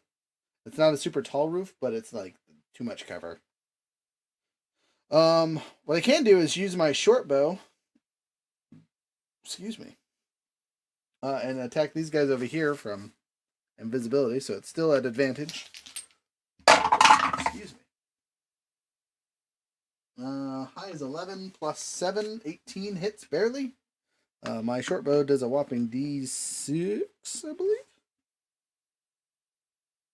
Yep, D6 plus 3. Taking for a total of. Brain work, please. I believe in you. 7 whole points of damage. Nothing super crazy, but it's a hit. That's all I can do. All right, my turn. There's still 4 guys on that building right next to you, right? Mm-hmm. And I don't know where you're at right now. Correct. I'm still invisible, though. So you might have heard stabbing and screaming and whatnot.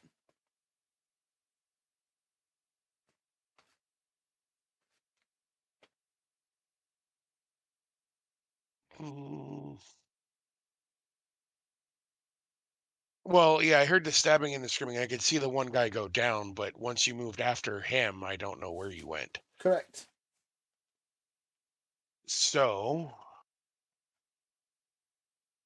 I want to take a dash action. Okay, run fast. And is there any way I can get to where I can reach all 4 of those guys? 1, 2, 3, 4, 5. Half your movement with dashing to climb up here could get you to the corner, about as far as you could go, and then you're up on the roof with them. Oh, But you are too shy of being able to actually get to them.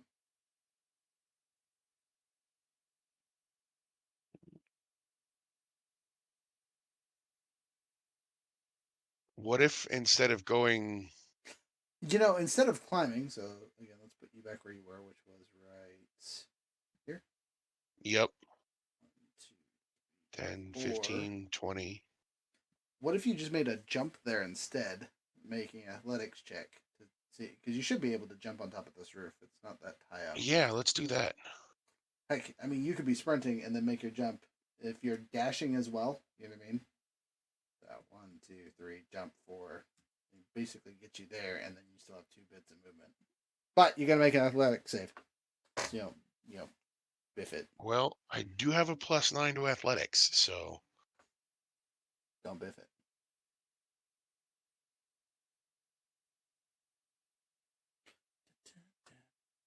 you just had to say something, didn't you? Sorry.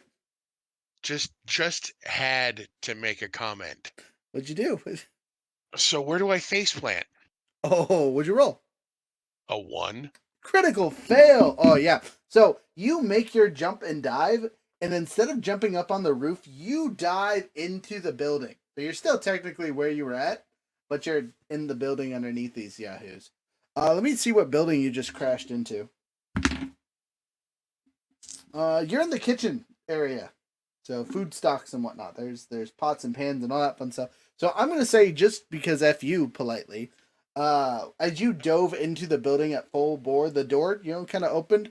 Unfortunately, the cooking slab that you just headbutted said no. And you take 1 point of damage from smashing your head against the cooking slab. I will take 1 point of damage and no headache.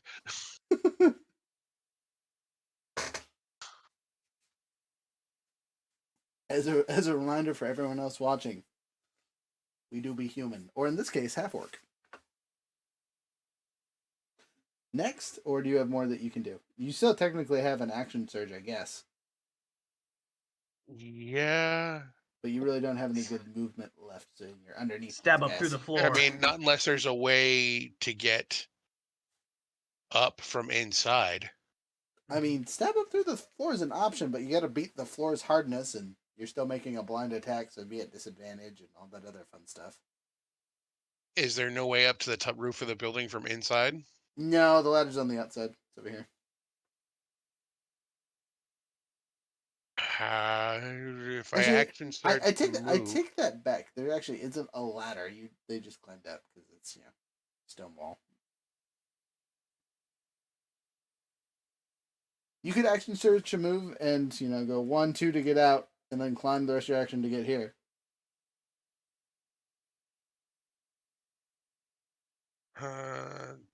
that did let me get attacked on 1 at least. No. I will take my lumps. Side question: do you have Yes. any magical items that would be helpful in this situation on your character? I do not. Okay, just making sure. The only magical item I have technically is my glaive. Okay. Yeah, it's gonna get some I don't know, black powder or something. Get some C4. Nope. I have the times that magical items were awarded, I was not here. I see. I'm not saying you had them. I'm just making sure that you didn't have something hiding on there. So,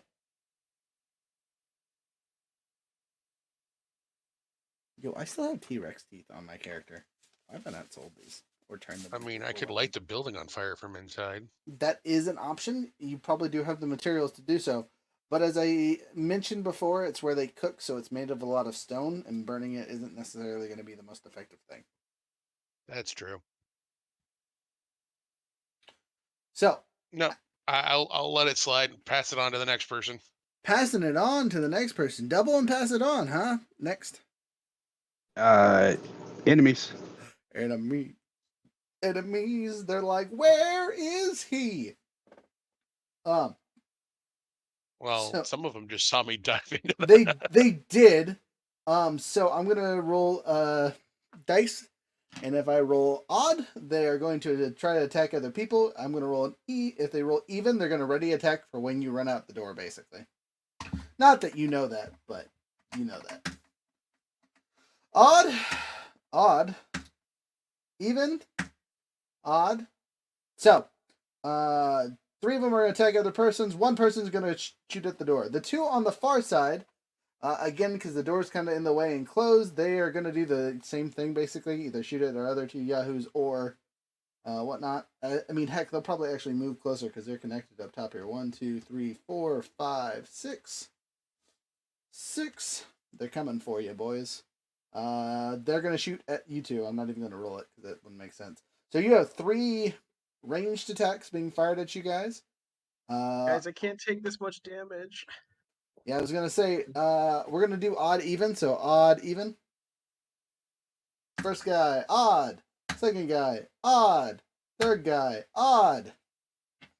All right, you are spared via the dice god's mercy. They just saw a super flying McGee just murk half the people on the field and said, "Nah, fam, not today.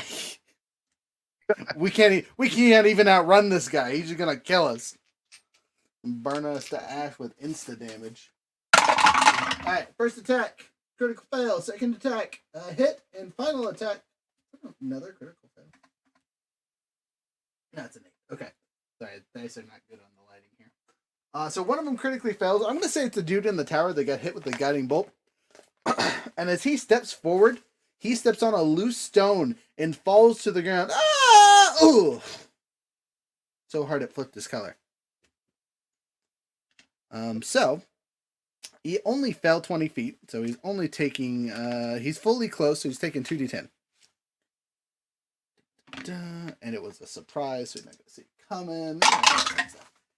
Wow, 2 9s. So 18 more points of damage. How much damage did you do to him before? 24 something? That sounds about right. Okay. He's still alive, so. but definitely bloodied. And he's on the ground just like prone, hurt, not feeling good. The other 2, one was a hit and one was a miss, right? So, yes. Flamey McGee, you take 6 whole points of damage, and let's make a DC 10 concentration check.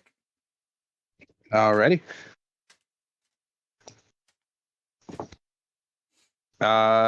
Dirty 20. You're perfectly fine. All right, last but not least is the dude who is in between the 2 people. A same roll, odd even. Heck, I'll do 1, 2, 3, 4, 5, 6, and 5, 6 is the scorpion. 5, 6. All right, he's attacking your scorpion, bruh. 3 attacks on the scorpion. Better leave Stinger alone. He says, "I'm gonna get that. I'm gonna kill that thing and kill my friend." Critical, miss, hit. So, he critical with the longsword, miss with the longsword, regular hit with the whatchamacallit. So that's a D8 plus 2. So 10 points of damage on the longsword, and then 6 points of damage. So Stinger takes 16. No. Is he alive? I have no idea. I didn't know I was keeping track of that. He's your mount. Okay, so that's 16. Well, he got halved by the oil. Right. He only took 15 from that earlier. Okay, so that would be 31. How much HP do those guys have? Normally 52. Okay, so I'd say he's still good. Yeah, and you've awakened this one. So me and you are gonna have to figure out some math for what would be an appropriate number for a improved scorpion. Okay. Yeah, but for now he's all right. Okay. Anyway, that's his attacks. Hits the scorpion a couple times. He can't do anything else. These guys over here. So one's ready for the shot. The other 3 are going to take pot shots at you two. Same rolls. Odds and evens. Even. Odd. All right. So first 2 attacks on our handy dandy berry. Sorry, 1 attack on our handy dandy berry. Critical fail. Oh, man. They just can't hit you, dude. Alright, and then attacks on our bard, 19 and 19. Okay, pluses. They can hit that far away? Yep, there you go. They're heavy crossbows. Oh. So you take 12 points of damage from the heavy crossbows. And Burry gets a shot at the thing. I'm going to say it hits his ally instead, and his ally takes 6 points of damage. Because that sounds like fun. Yeah.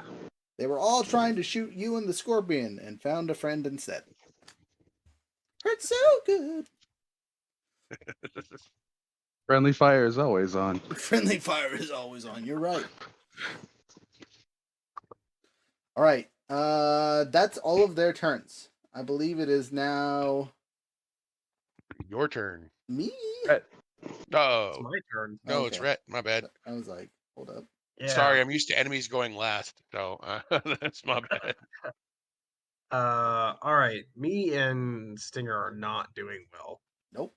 So First combat back. About to build new characters. yeah, I did already actually build a backup character, but I hope I don't have to use him. Yes, your glasses. Thank you. Go show mom. Got any heals left? I do. All right, so Stinger's gonna go first because I like to get his attacks out of the way. Smart idea. Um, Don't forget he so- has been inspired. He is inspired, so he's gonna do the claw stinger combo on the guy in front of him again. Do it. Roll to hit. All right, so pull up the dice. +4, so we've got a 13, a 22, and a 5. Even if I gave that a D10, it's that there's no chance of that hitting right. You would assume. Oh, actually no, +4. Duh, it's a 9. So if I gave it the inspiration, he might be able to do it. All right, let's add a D10 to that. +7. Are you sure you want to do that instead of going for another attack and adding it to the damage? Well, right now he's missed one claw and the stinger, so he just has a claw, and they do like essentially no damage. Fair. So if I add an 8 to that and make it 17, does that hit? That does hit. Oh, right. So we got a claw and a stinger to hit. Okay. So then the claw is I can't remember. What you have it pulled up, right? What's the claw? Claude is a 1d8 plus 2. 1d8 plus 2. So give me a d8. So that's 7 damage with the claw. And then the stinger. Oh, he's got to roll for the poison check, right? Yep, let me roll his save really quick, because you'll either do full damage or half damage, unless I critical on it. I did not, and I did not even save. So, full damage it is 5d10 plus 2! 5d10. He's toast. You're going to take it in the night. Red yeah. mist. Stinger doing the work. 34 damage. Alright, with the damage here I took, he's yeety deleety. All right. Thank your orc friend later. Yeah. So, all right, now it's my turn. Yeah, with my bonus action, I'm gonna cast Mass Healing Word as long as I still have spell slots for that. Let me look. I do. All right. So, oops, that's in the wrong spot. Get rid of that. Put that here. Put that there. So, Mass Healing Word. Yeah, we're gonna get everybody. Full Gash, Barry, me, and Stinger. Am I in range? But, Oh, It's 60 feet. yeah, it's 60 feet. I guess you might not be in range, Oh are you? god, I think I might be actually. 1, 2, 5, 10, 15, 20, 25, 30, 35, 40, 45, 50. Yeah, I am. Holy crap. Oh, nice. All right, so 1d4 plus 8.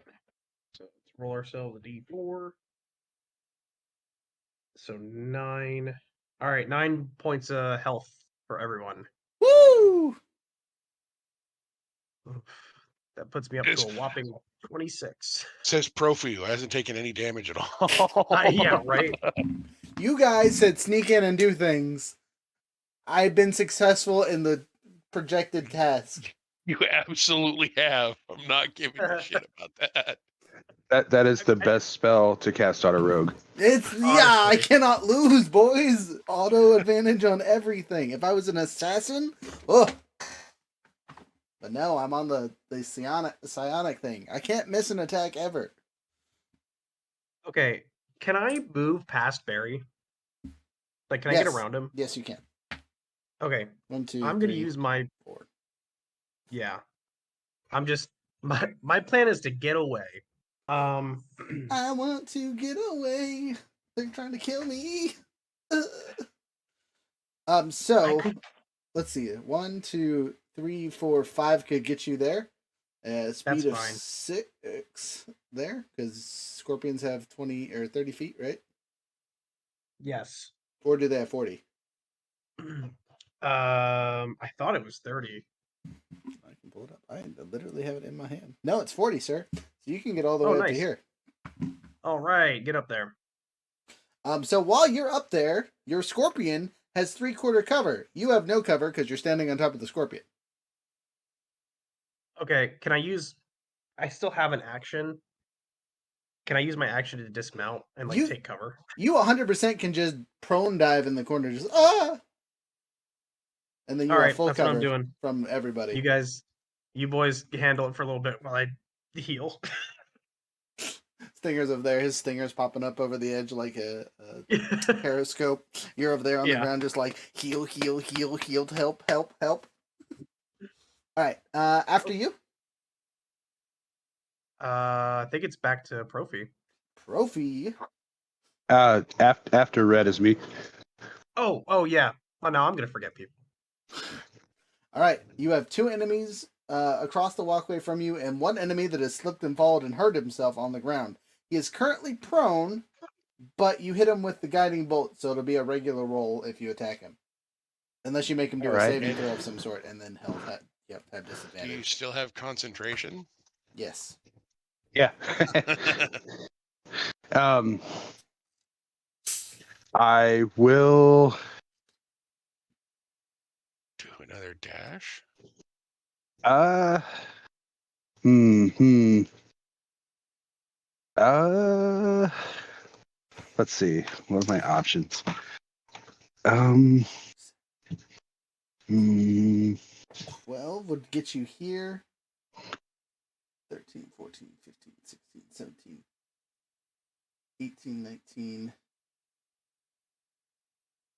I 20, could. 21, 22, 23, 24. You could literally hit everyone but Shamu if you wanted to, and then be in the center of the thing. You would also, unfortunately, hit Profi, but you don't know he's there, so. Oh yeah, that's true. Hmm. Uh. How many people could I hit if I quicken Eldritch Blast the guy who fell off the wall first, and then do a dash? The same exact amount. Yeah. Even if you didn't, you'd still be able to hit him. Okay. All right. All right. I'll blast the guy on the ground first. Okay. I'm gonna all 4 beams at the one guy. All right, roll to hit at regular roll because he's technically prone.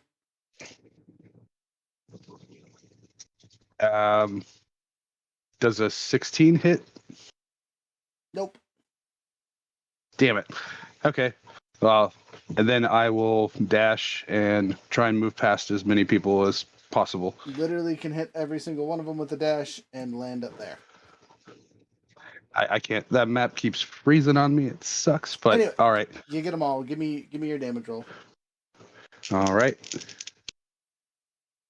10. Okay, you do 10 more damage to each one of these mofos. Starting with this guy. He is alive. Wow, lame. They're hurt and bloodied. And all these people are not looking great, to say the least. Profi takes 10 points of damage over here like, ow! Son of a gun! You hear him shout as you run by him at full speed. Oh no! Or in this case, Iron Man fly by him. Was that my lord? Oh no. Okay. Hey, I have an even 100 hit points right now for my HP, so math's real easy. Yeah, I think he can take it. Right on. I mean, technically, you know what? I can burn my reaction and have that because that's some bull, and I'm going to because why not? Sorry. I tried to dodge your It'd be flames, and it got me anyway. All right, next on the super run of Doom, You. me. Okay, so I'm going to use half my movement to climb up next to all these people without them knowing because this is my last round of invisibility. At the end of this turn, I pop back up. Who do I go for first? Without using DM meta magic. We're going to start with the one that's close to me, and I'm just going to use my regular stabby stab at advantage. 15, and it's 7, so I will take the 15 plus pluses. That's a hit. D6 plus 4. 2 plus 4 is 6 more points of damage. I'm then going to activate. Take attack damage with that? I could, but I'm saving it for someone that looks healthier. Second attack, D4 style. Critical. 1, 2, 3.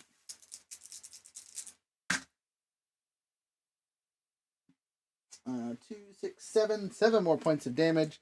7 plus 6 is 13. They had 3 hit points left. They are dead. And then, from there, I turn my target towards this guy, and I will use my regular attack against him.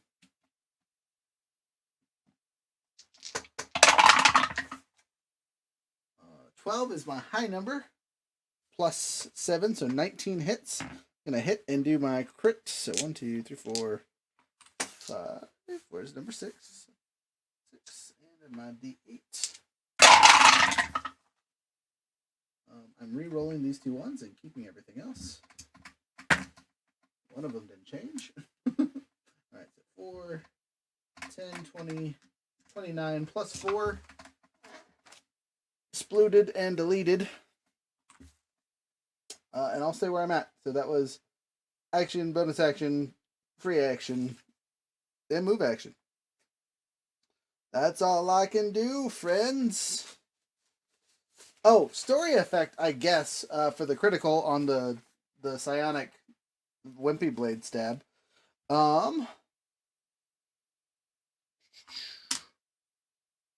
So I'm going to roll a. Well, actually, what was it total that added up? A 4, a 2, and a 1, right? It was 7. So this Yahoo that was over here threw 35 feet off the edge. Just whoa. Looked cool. Didn't do anything crazy. That's my turn, and I am no longer invisible. So I am. Da-na-na-na-na. You see Pruffy. He is slightly burned in the face. Little tinged. It's now your turn, big friend. So, if my math is right, If you're mathin'. I should be able to dash and get right up next to these 2 guys that are on the wall. So, 1, 2 to get out. Your movement speed is 6, so yeah, right there. No. You don't even need to dash. The guys on the far wall. Oh, why wouldn't you stay with these guys? They're right here. And then you don't have to dash. And they're already hurt. They're flamed up, dude. But I know that Barry is right there. Yeah, Barry's good at the range. Finish them. You don't have to. I'm just saying. You can get up there if you want. So dashing 1, 2, 3, 4, 5, 6, 7, 8, 9, and 3 to climb the wall. Put you right there. Yeah. Sorry, right there. Yeah, with the movement speed right now, I could take up other positions to not shoot my friends. So, Options. before I do this, because I think I've been doing action surge wrong, Okay. I use the attack action and I get 3 attacks. Yes. So, with action surge, it gives me another action. Taking the action the attack action again gives me 3 more attacks. Correct. Correct? Correct. Okay, so this whole time I've been doing action surge wrong. Have you? Because you don't have to. Yes. You haven't. You don't have to use it for attacks. Like you've been using it for running and dashing and stuff. That's totally fine. Yeah, but when I'm doing it as for an attack, it's I've been doing it wrong. I've only been taking one other attack instead of my full. Well, that might be from when you first started the character, because that's might have what it was been at or whatever. But then again, you could have just been doing it wrong. You make your 6 attacks, friend. So yeah, first 3 attacks are on the guy in front. And he's probably gonna die.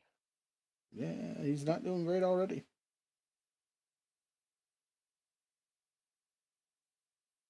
So 26 and a 23 and another 26.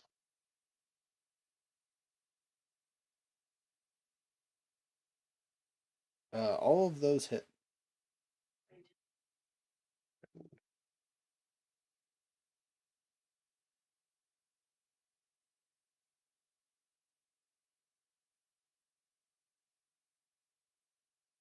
Side note, just as a statement for the future.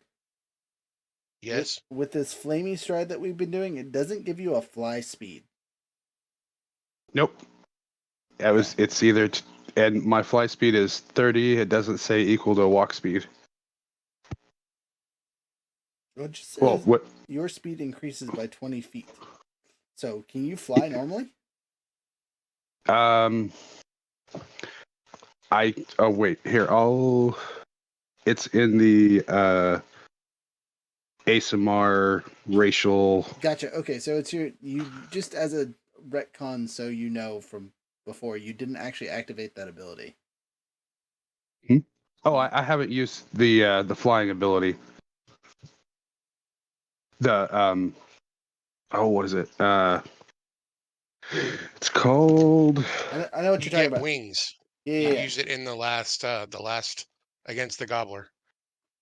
But anyway, what I'm trying to say is you would have had to activate it to do all the stuff you've been doing to give yourself a flight speed, because I've been acting as if you could fly, not running on the ground.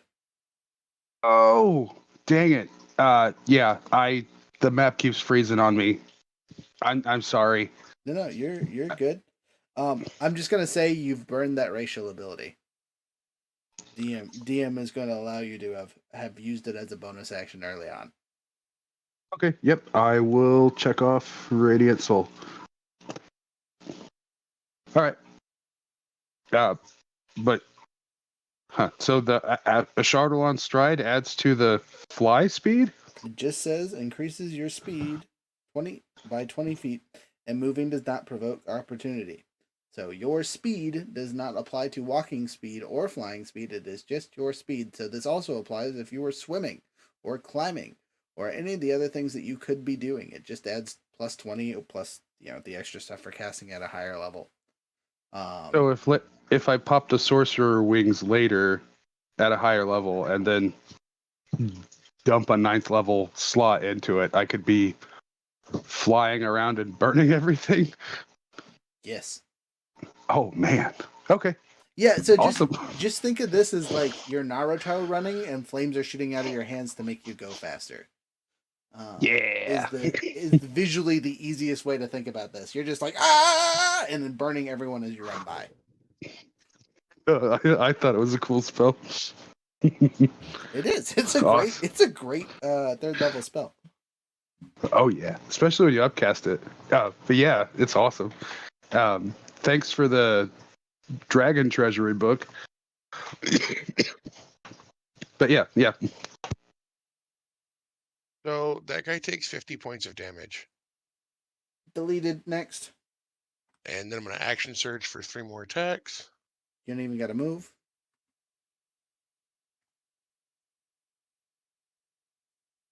Oh, 14 for the first one. Misses. 17 and 21. 17 and 21 both hit.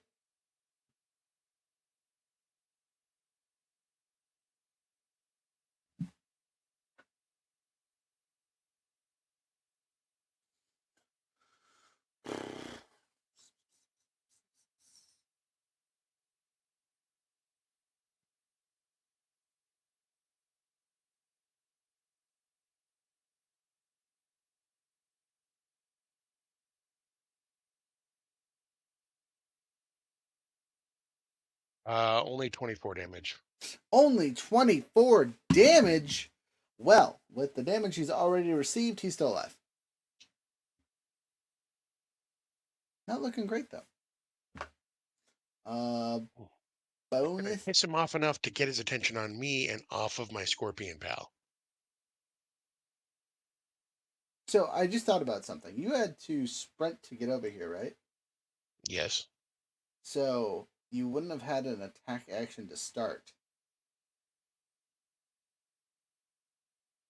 You would have had Okay, to this break. whole combat, though, we've been dashing and doing actions. Well, some of us can dash and as a bonus action.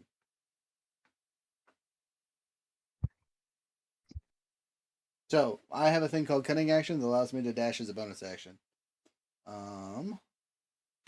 What does He's got Barry the have? he has the subtle magic. He's been burning his sorcery points to quicken cast.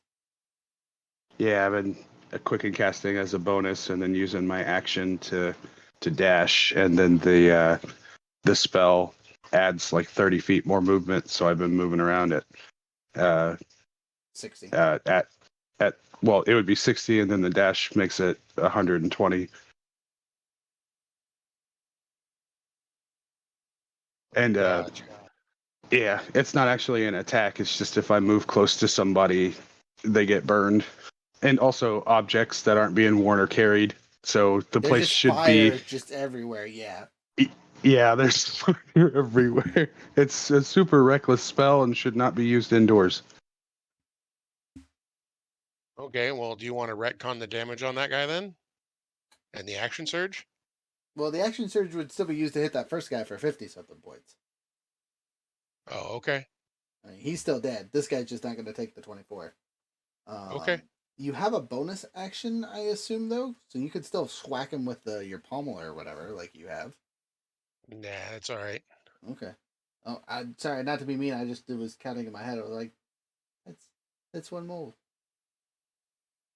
and we're not quite high Sorry, enough we've done level it for a before second. in previous combats too, and so I was like, I Mm. thought you had something going where like the dash didn't take an action. Oh no, sorry. Well, it doesn't for some of us. So that's my bad if I didn't make that clear. Sorry. Nope, that's my bad for not realizing. I thought you were like house ruling something. Nope. So that's my bad. Now, if you had the haste spell on you or boots of haste, Boost the haste.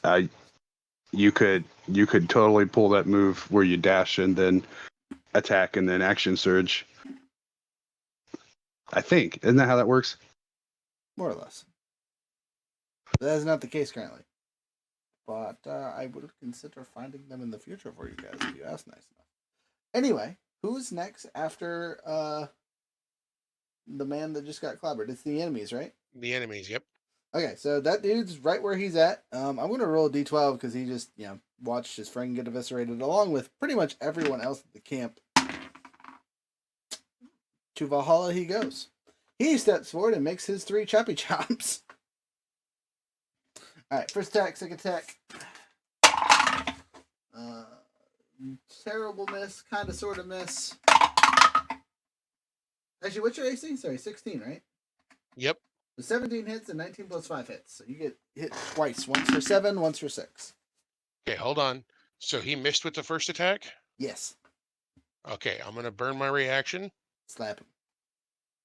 And that's superiority.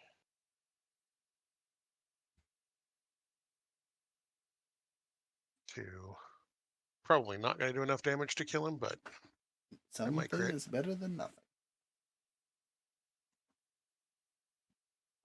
So 26. Definitely doesn't kill him, but a solid schwack. Oh, that's not the damage, that's just the hit. Oh, yeah, you hit by far then. A lot of damage from a swing. Fucking him up, bros.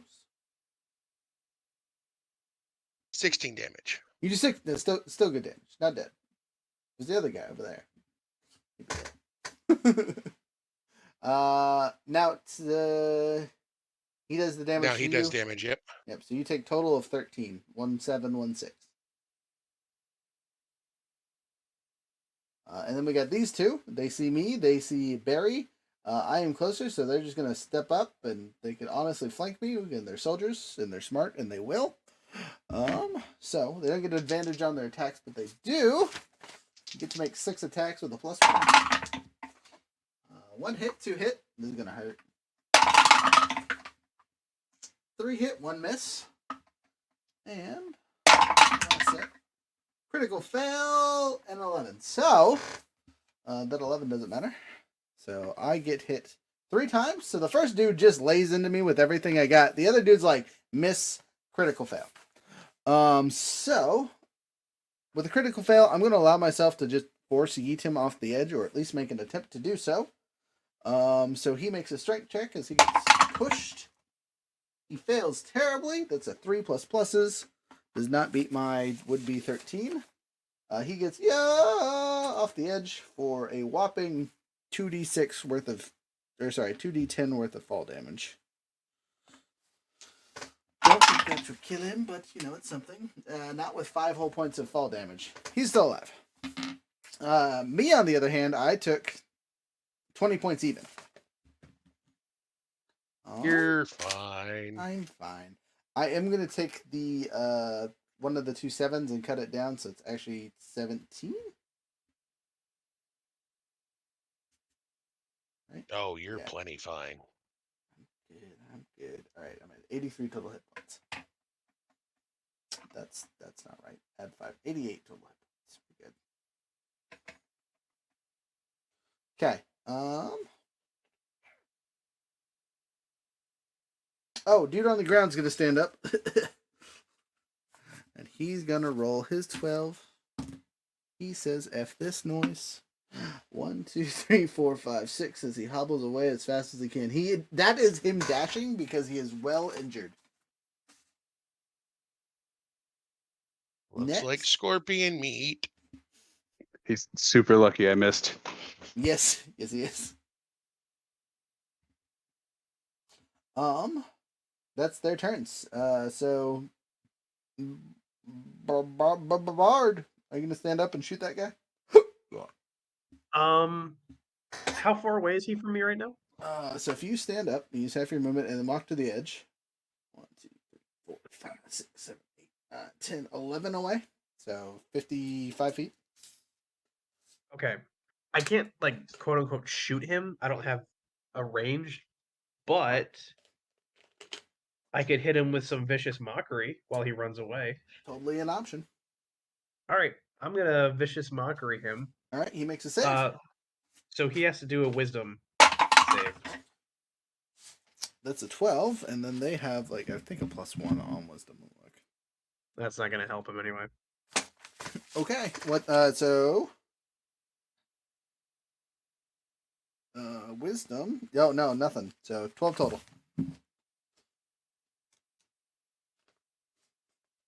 Uh, 10. So he is gonna take 10 points of psionic damage. You've killed him. What'd you say? What'd you say to him as he's limping off? What are you scared of a scorpion, you little bitch? As he turns to look at you in disgust and horror, he trips over a rock and snaps his neck. Just ankle broke, slams his head into the ground. You're pretty sure he's dead. Man, you missed a perfect opportunity.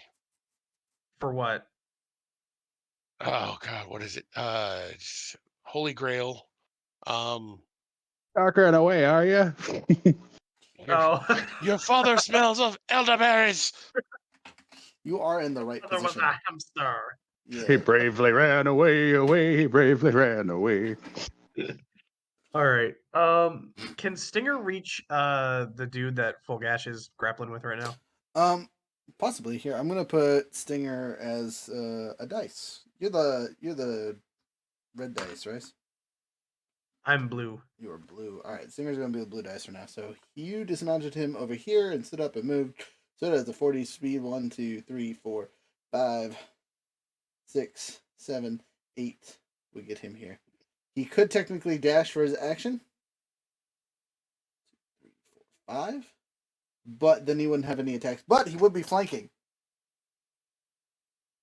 Okay, yeah, we can do that. That's fine. Okay, you have flanking bonus from Stinger. All right. So, but he has no attacks now on this turn, right? Correct. Yep. Instead of being Okay. able to use multi-attack, he dashed. Let me check my spell slots. Do. You have a bonus Okay. action technically, I guess. Yeah, I still have a bonus. I think I'm gonna burn another inspiration and give it to Barry and hope that he can finish some stuff. Hey boys, I have bad news. We're at our time. Well, no, Dun, dun. we're actually past our time, but maybe not because we started a little bit and talked for a while. But our recording, it looks like over here on the thing stopped at 2 hours and 57 minutes. So at the 3 hour mark. So like the last hour. Oh. No, it's such good combat. All right, technical difficulties fixed. I will try to merge these two together later, or just post 2 different things on YouTube. Let's finish this combat up. So It's Barry, but he. Oh, is he back? Yes. okay, Excellent. Barry, you have Use on that target inspiration. everywhere. Kill them. Kills them. All right. You guys All have right, 3 so- enemies on the field. There's less of them than there are of you. I All think right. with even just running and dashing, you could take out these other 2 guys without hurting Profi. Yeah, just kind of zigzag. Without even. Yeah, I'll Dash 1, action. 2, 3, 4, 5, 6, 7, 8, 9, 10, 11, 12, 13, 14, 15, 16, 17, 18, 19, 20. That would put you. It would hit Stinger and the other guy though. Don't want to hit. So you don't even have to use. If you don't want to hit this guy over here, you don't even have to use the dash action. You can just like zoop over, land, and be done without hitting me. Okay, so I can hit the other 2 with the movement. Uh-huh. All right. You might kill them, so roll damage first. All right. 14. Total? Yes. That one's dead. And This guy's still alive, but not by much. and then I'll Eldritch Blast 1, and then Quicken Eldritch Blast the other guy, if that's possible. I don't see why not. It's a cantrip 2 times. You didn't use your action. Right? So 3 or 4 beams on this guy, or 3 beams on one guy, 3 beams on the other. I think it's 3 beams now, right? Okay. Yeah. At 11. Yes, it's 3. All right. So Sorry. first guy, No. 27. Hits. Roll damage. So 3d10. Don't roll damage for the first guy. He has 3 hit points left. Oh. Okay, it would have been 18. So and then you hit him in the chest with all 3 bursts, just knocking him down roughly over there. Like, ha ha! Oh. All right. and the then other guy. that one on the other guy. No. Okay. So the issue being is you just shot your friend in the back of the head. Oh. So more projectile roll dysfunction. Damage. 3d10. So 24. Oh. Damn. Son of a bitch. I'm sorry.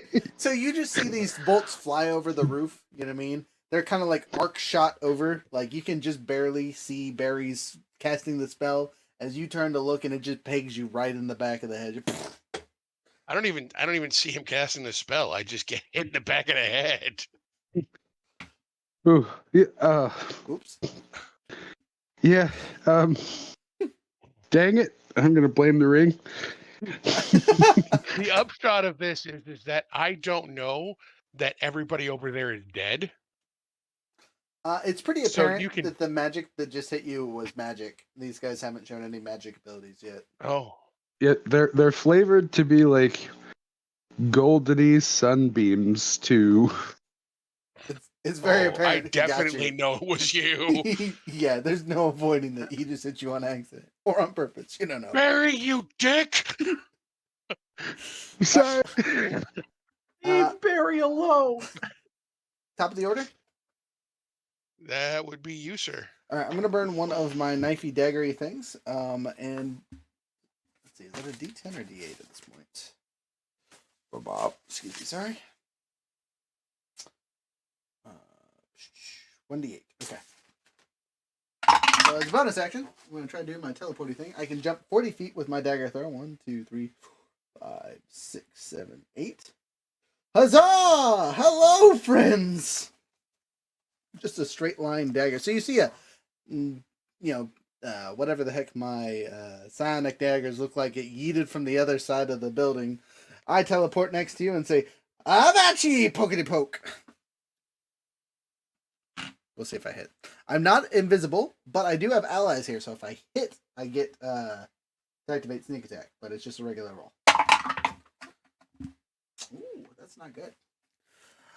5 plus pluses misses. I'm gonna do my free attack with the D6 style. Ooh, 5 2 times in a row, boys. Oh wait, time out. On that first 5 before the second 5. I could have activated my D8 wouldn't have helped. Never mind. On the second one, I guess I'll burn another lucky because why not? That's better. 13 plus 7 is 20. 20 hits. I'm gonna activate the sneak attack, so it's 76s. Will I finish him? Maybe. That's a lot of ones. Okay, he's definitely dead, but I'm gonna re-roll these. That didn't help much. All right, so 15, 20, 25, 26 plus 4, 30 points even. Sorry, boys. Nice. Stealing the last kill. That's kind of Profi's thing, though. Not intentionally. Well, there's one guy. We left him alive. They're all the combatants are dead. You guys have officially finished combat. Congratulations. So, quick question. Quick Yay. answer. What's up? That guy's damage doesn't go away when he unpolymorphs, right? Yes. And he's taken like 80 points of damage. No. So the polymorph form is its own thing. So when he transforms back, or our handy dandy man that turned him into a thing finally loses concentration in an hour, he goes back to what he was at full health. But in that hour, you guys could definitely tie him up, or finish poking him for the 7 points of damage he has left, that kind of thing. Well, you guys Okay. wanted a living one, right? We could just tie him up and then interrogate him next time. Yeah, that'll. It is probably be getting our late, thing. so this is a good time to call it. Do you guys want Yep. your experience points for this? Yes. Okay. Oh, So I haven't been keeping track of those. that's okay. You guys just leveled up, so you're at the level 12 bits. And I thought you guys should know that adjusted difficulty rating would make this 52,000 experience points worth of combat. But you have to divide that amongst the 4 of you. So you would get... what's the calculator on this? 5200 divided by 4. No, I missed the 0. 13,000 experience each. Nice. Not sure what it is to next level, though. Well, let's see. So...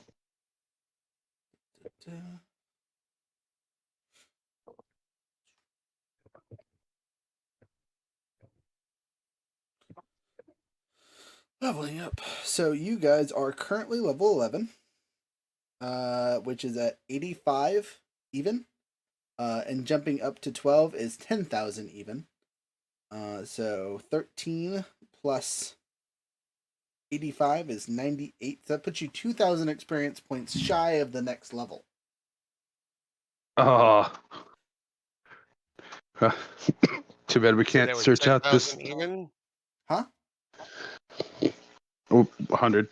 I think it's 100,000. Now, I am going to preface this. I'm letting you guys have the combat multiplier only because instead of giving you mission XP rewards, I'm giving you the multiplier rewards for avenging the dead town mates. Usually I don't give that in these things because I feel like they don't get enough things, but I want this campaign to move on a little bit faster, especially when I make you spend 3 hours on combat. I'll bet though.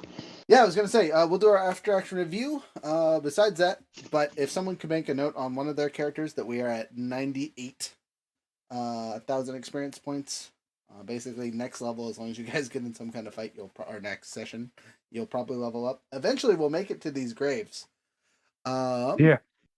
Yeah, by the time we're level 20. Hey, for those of you watching this later, thank you so much for watching. I hope you enjoy it. I will try to edit these two together so it's only one video. But worst comes to worst, you get 2 videos for the price of 1. But that's that. I hope you guys all have a wonderful night. Thank you for watching, people on Twitch.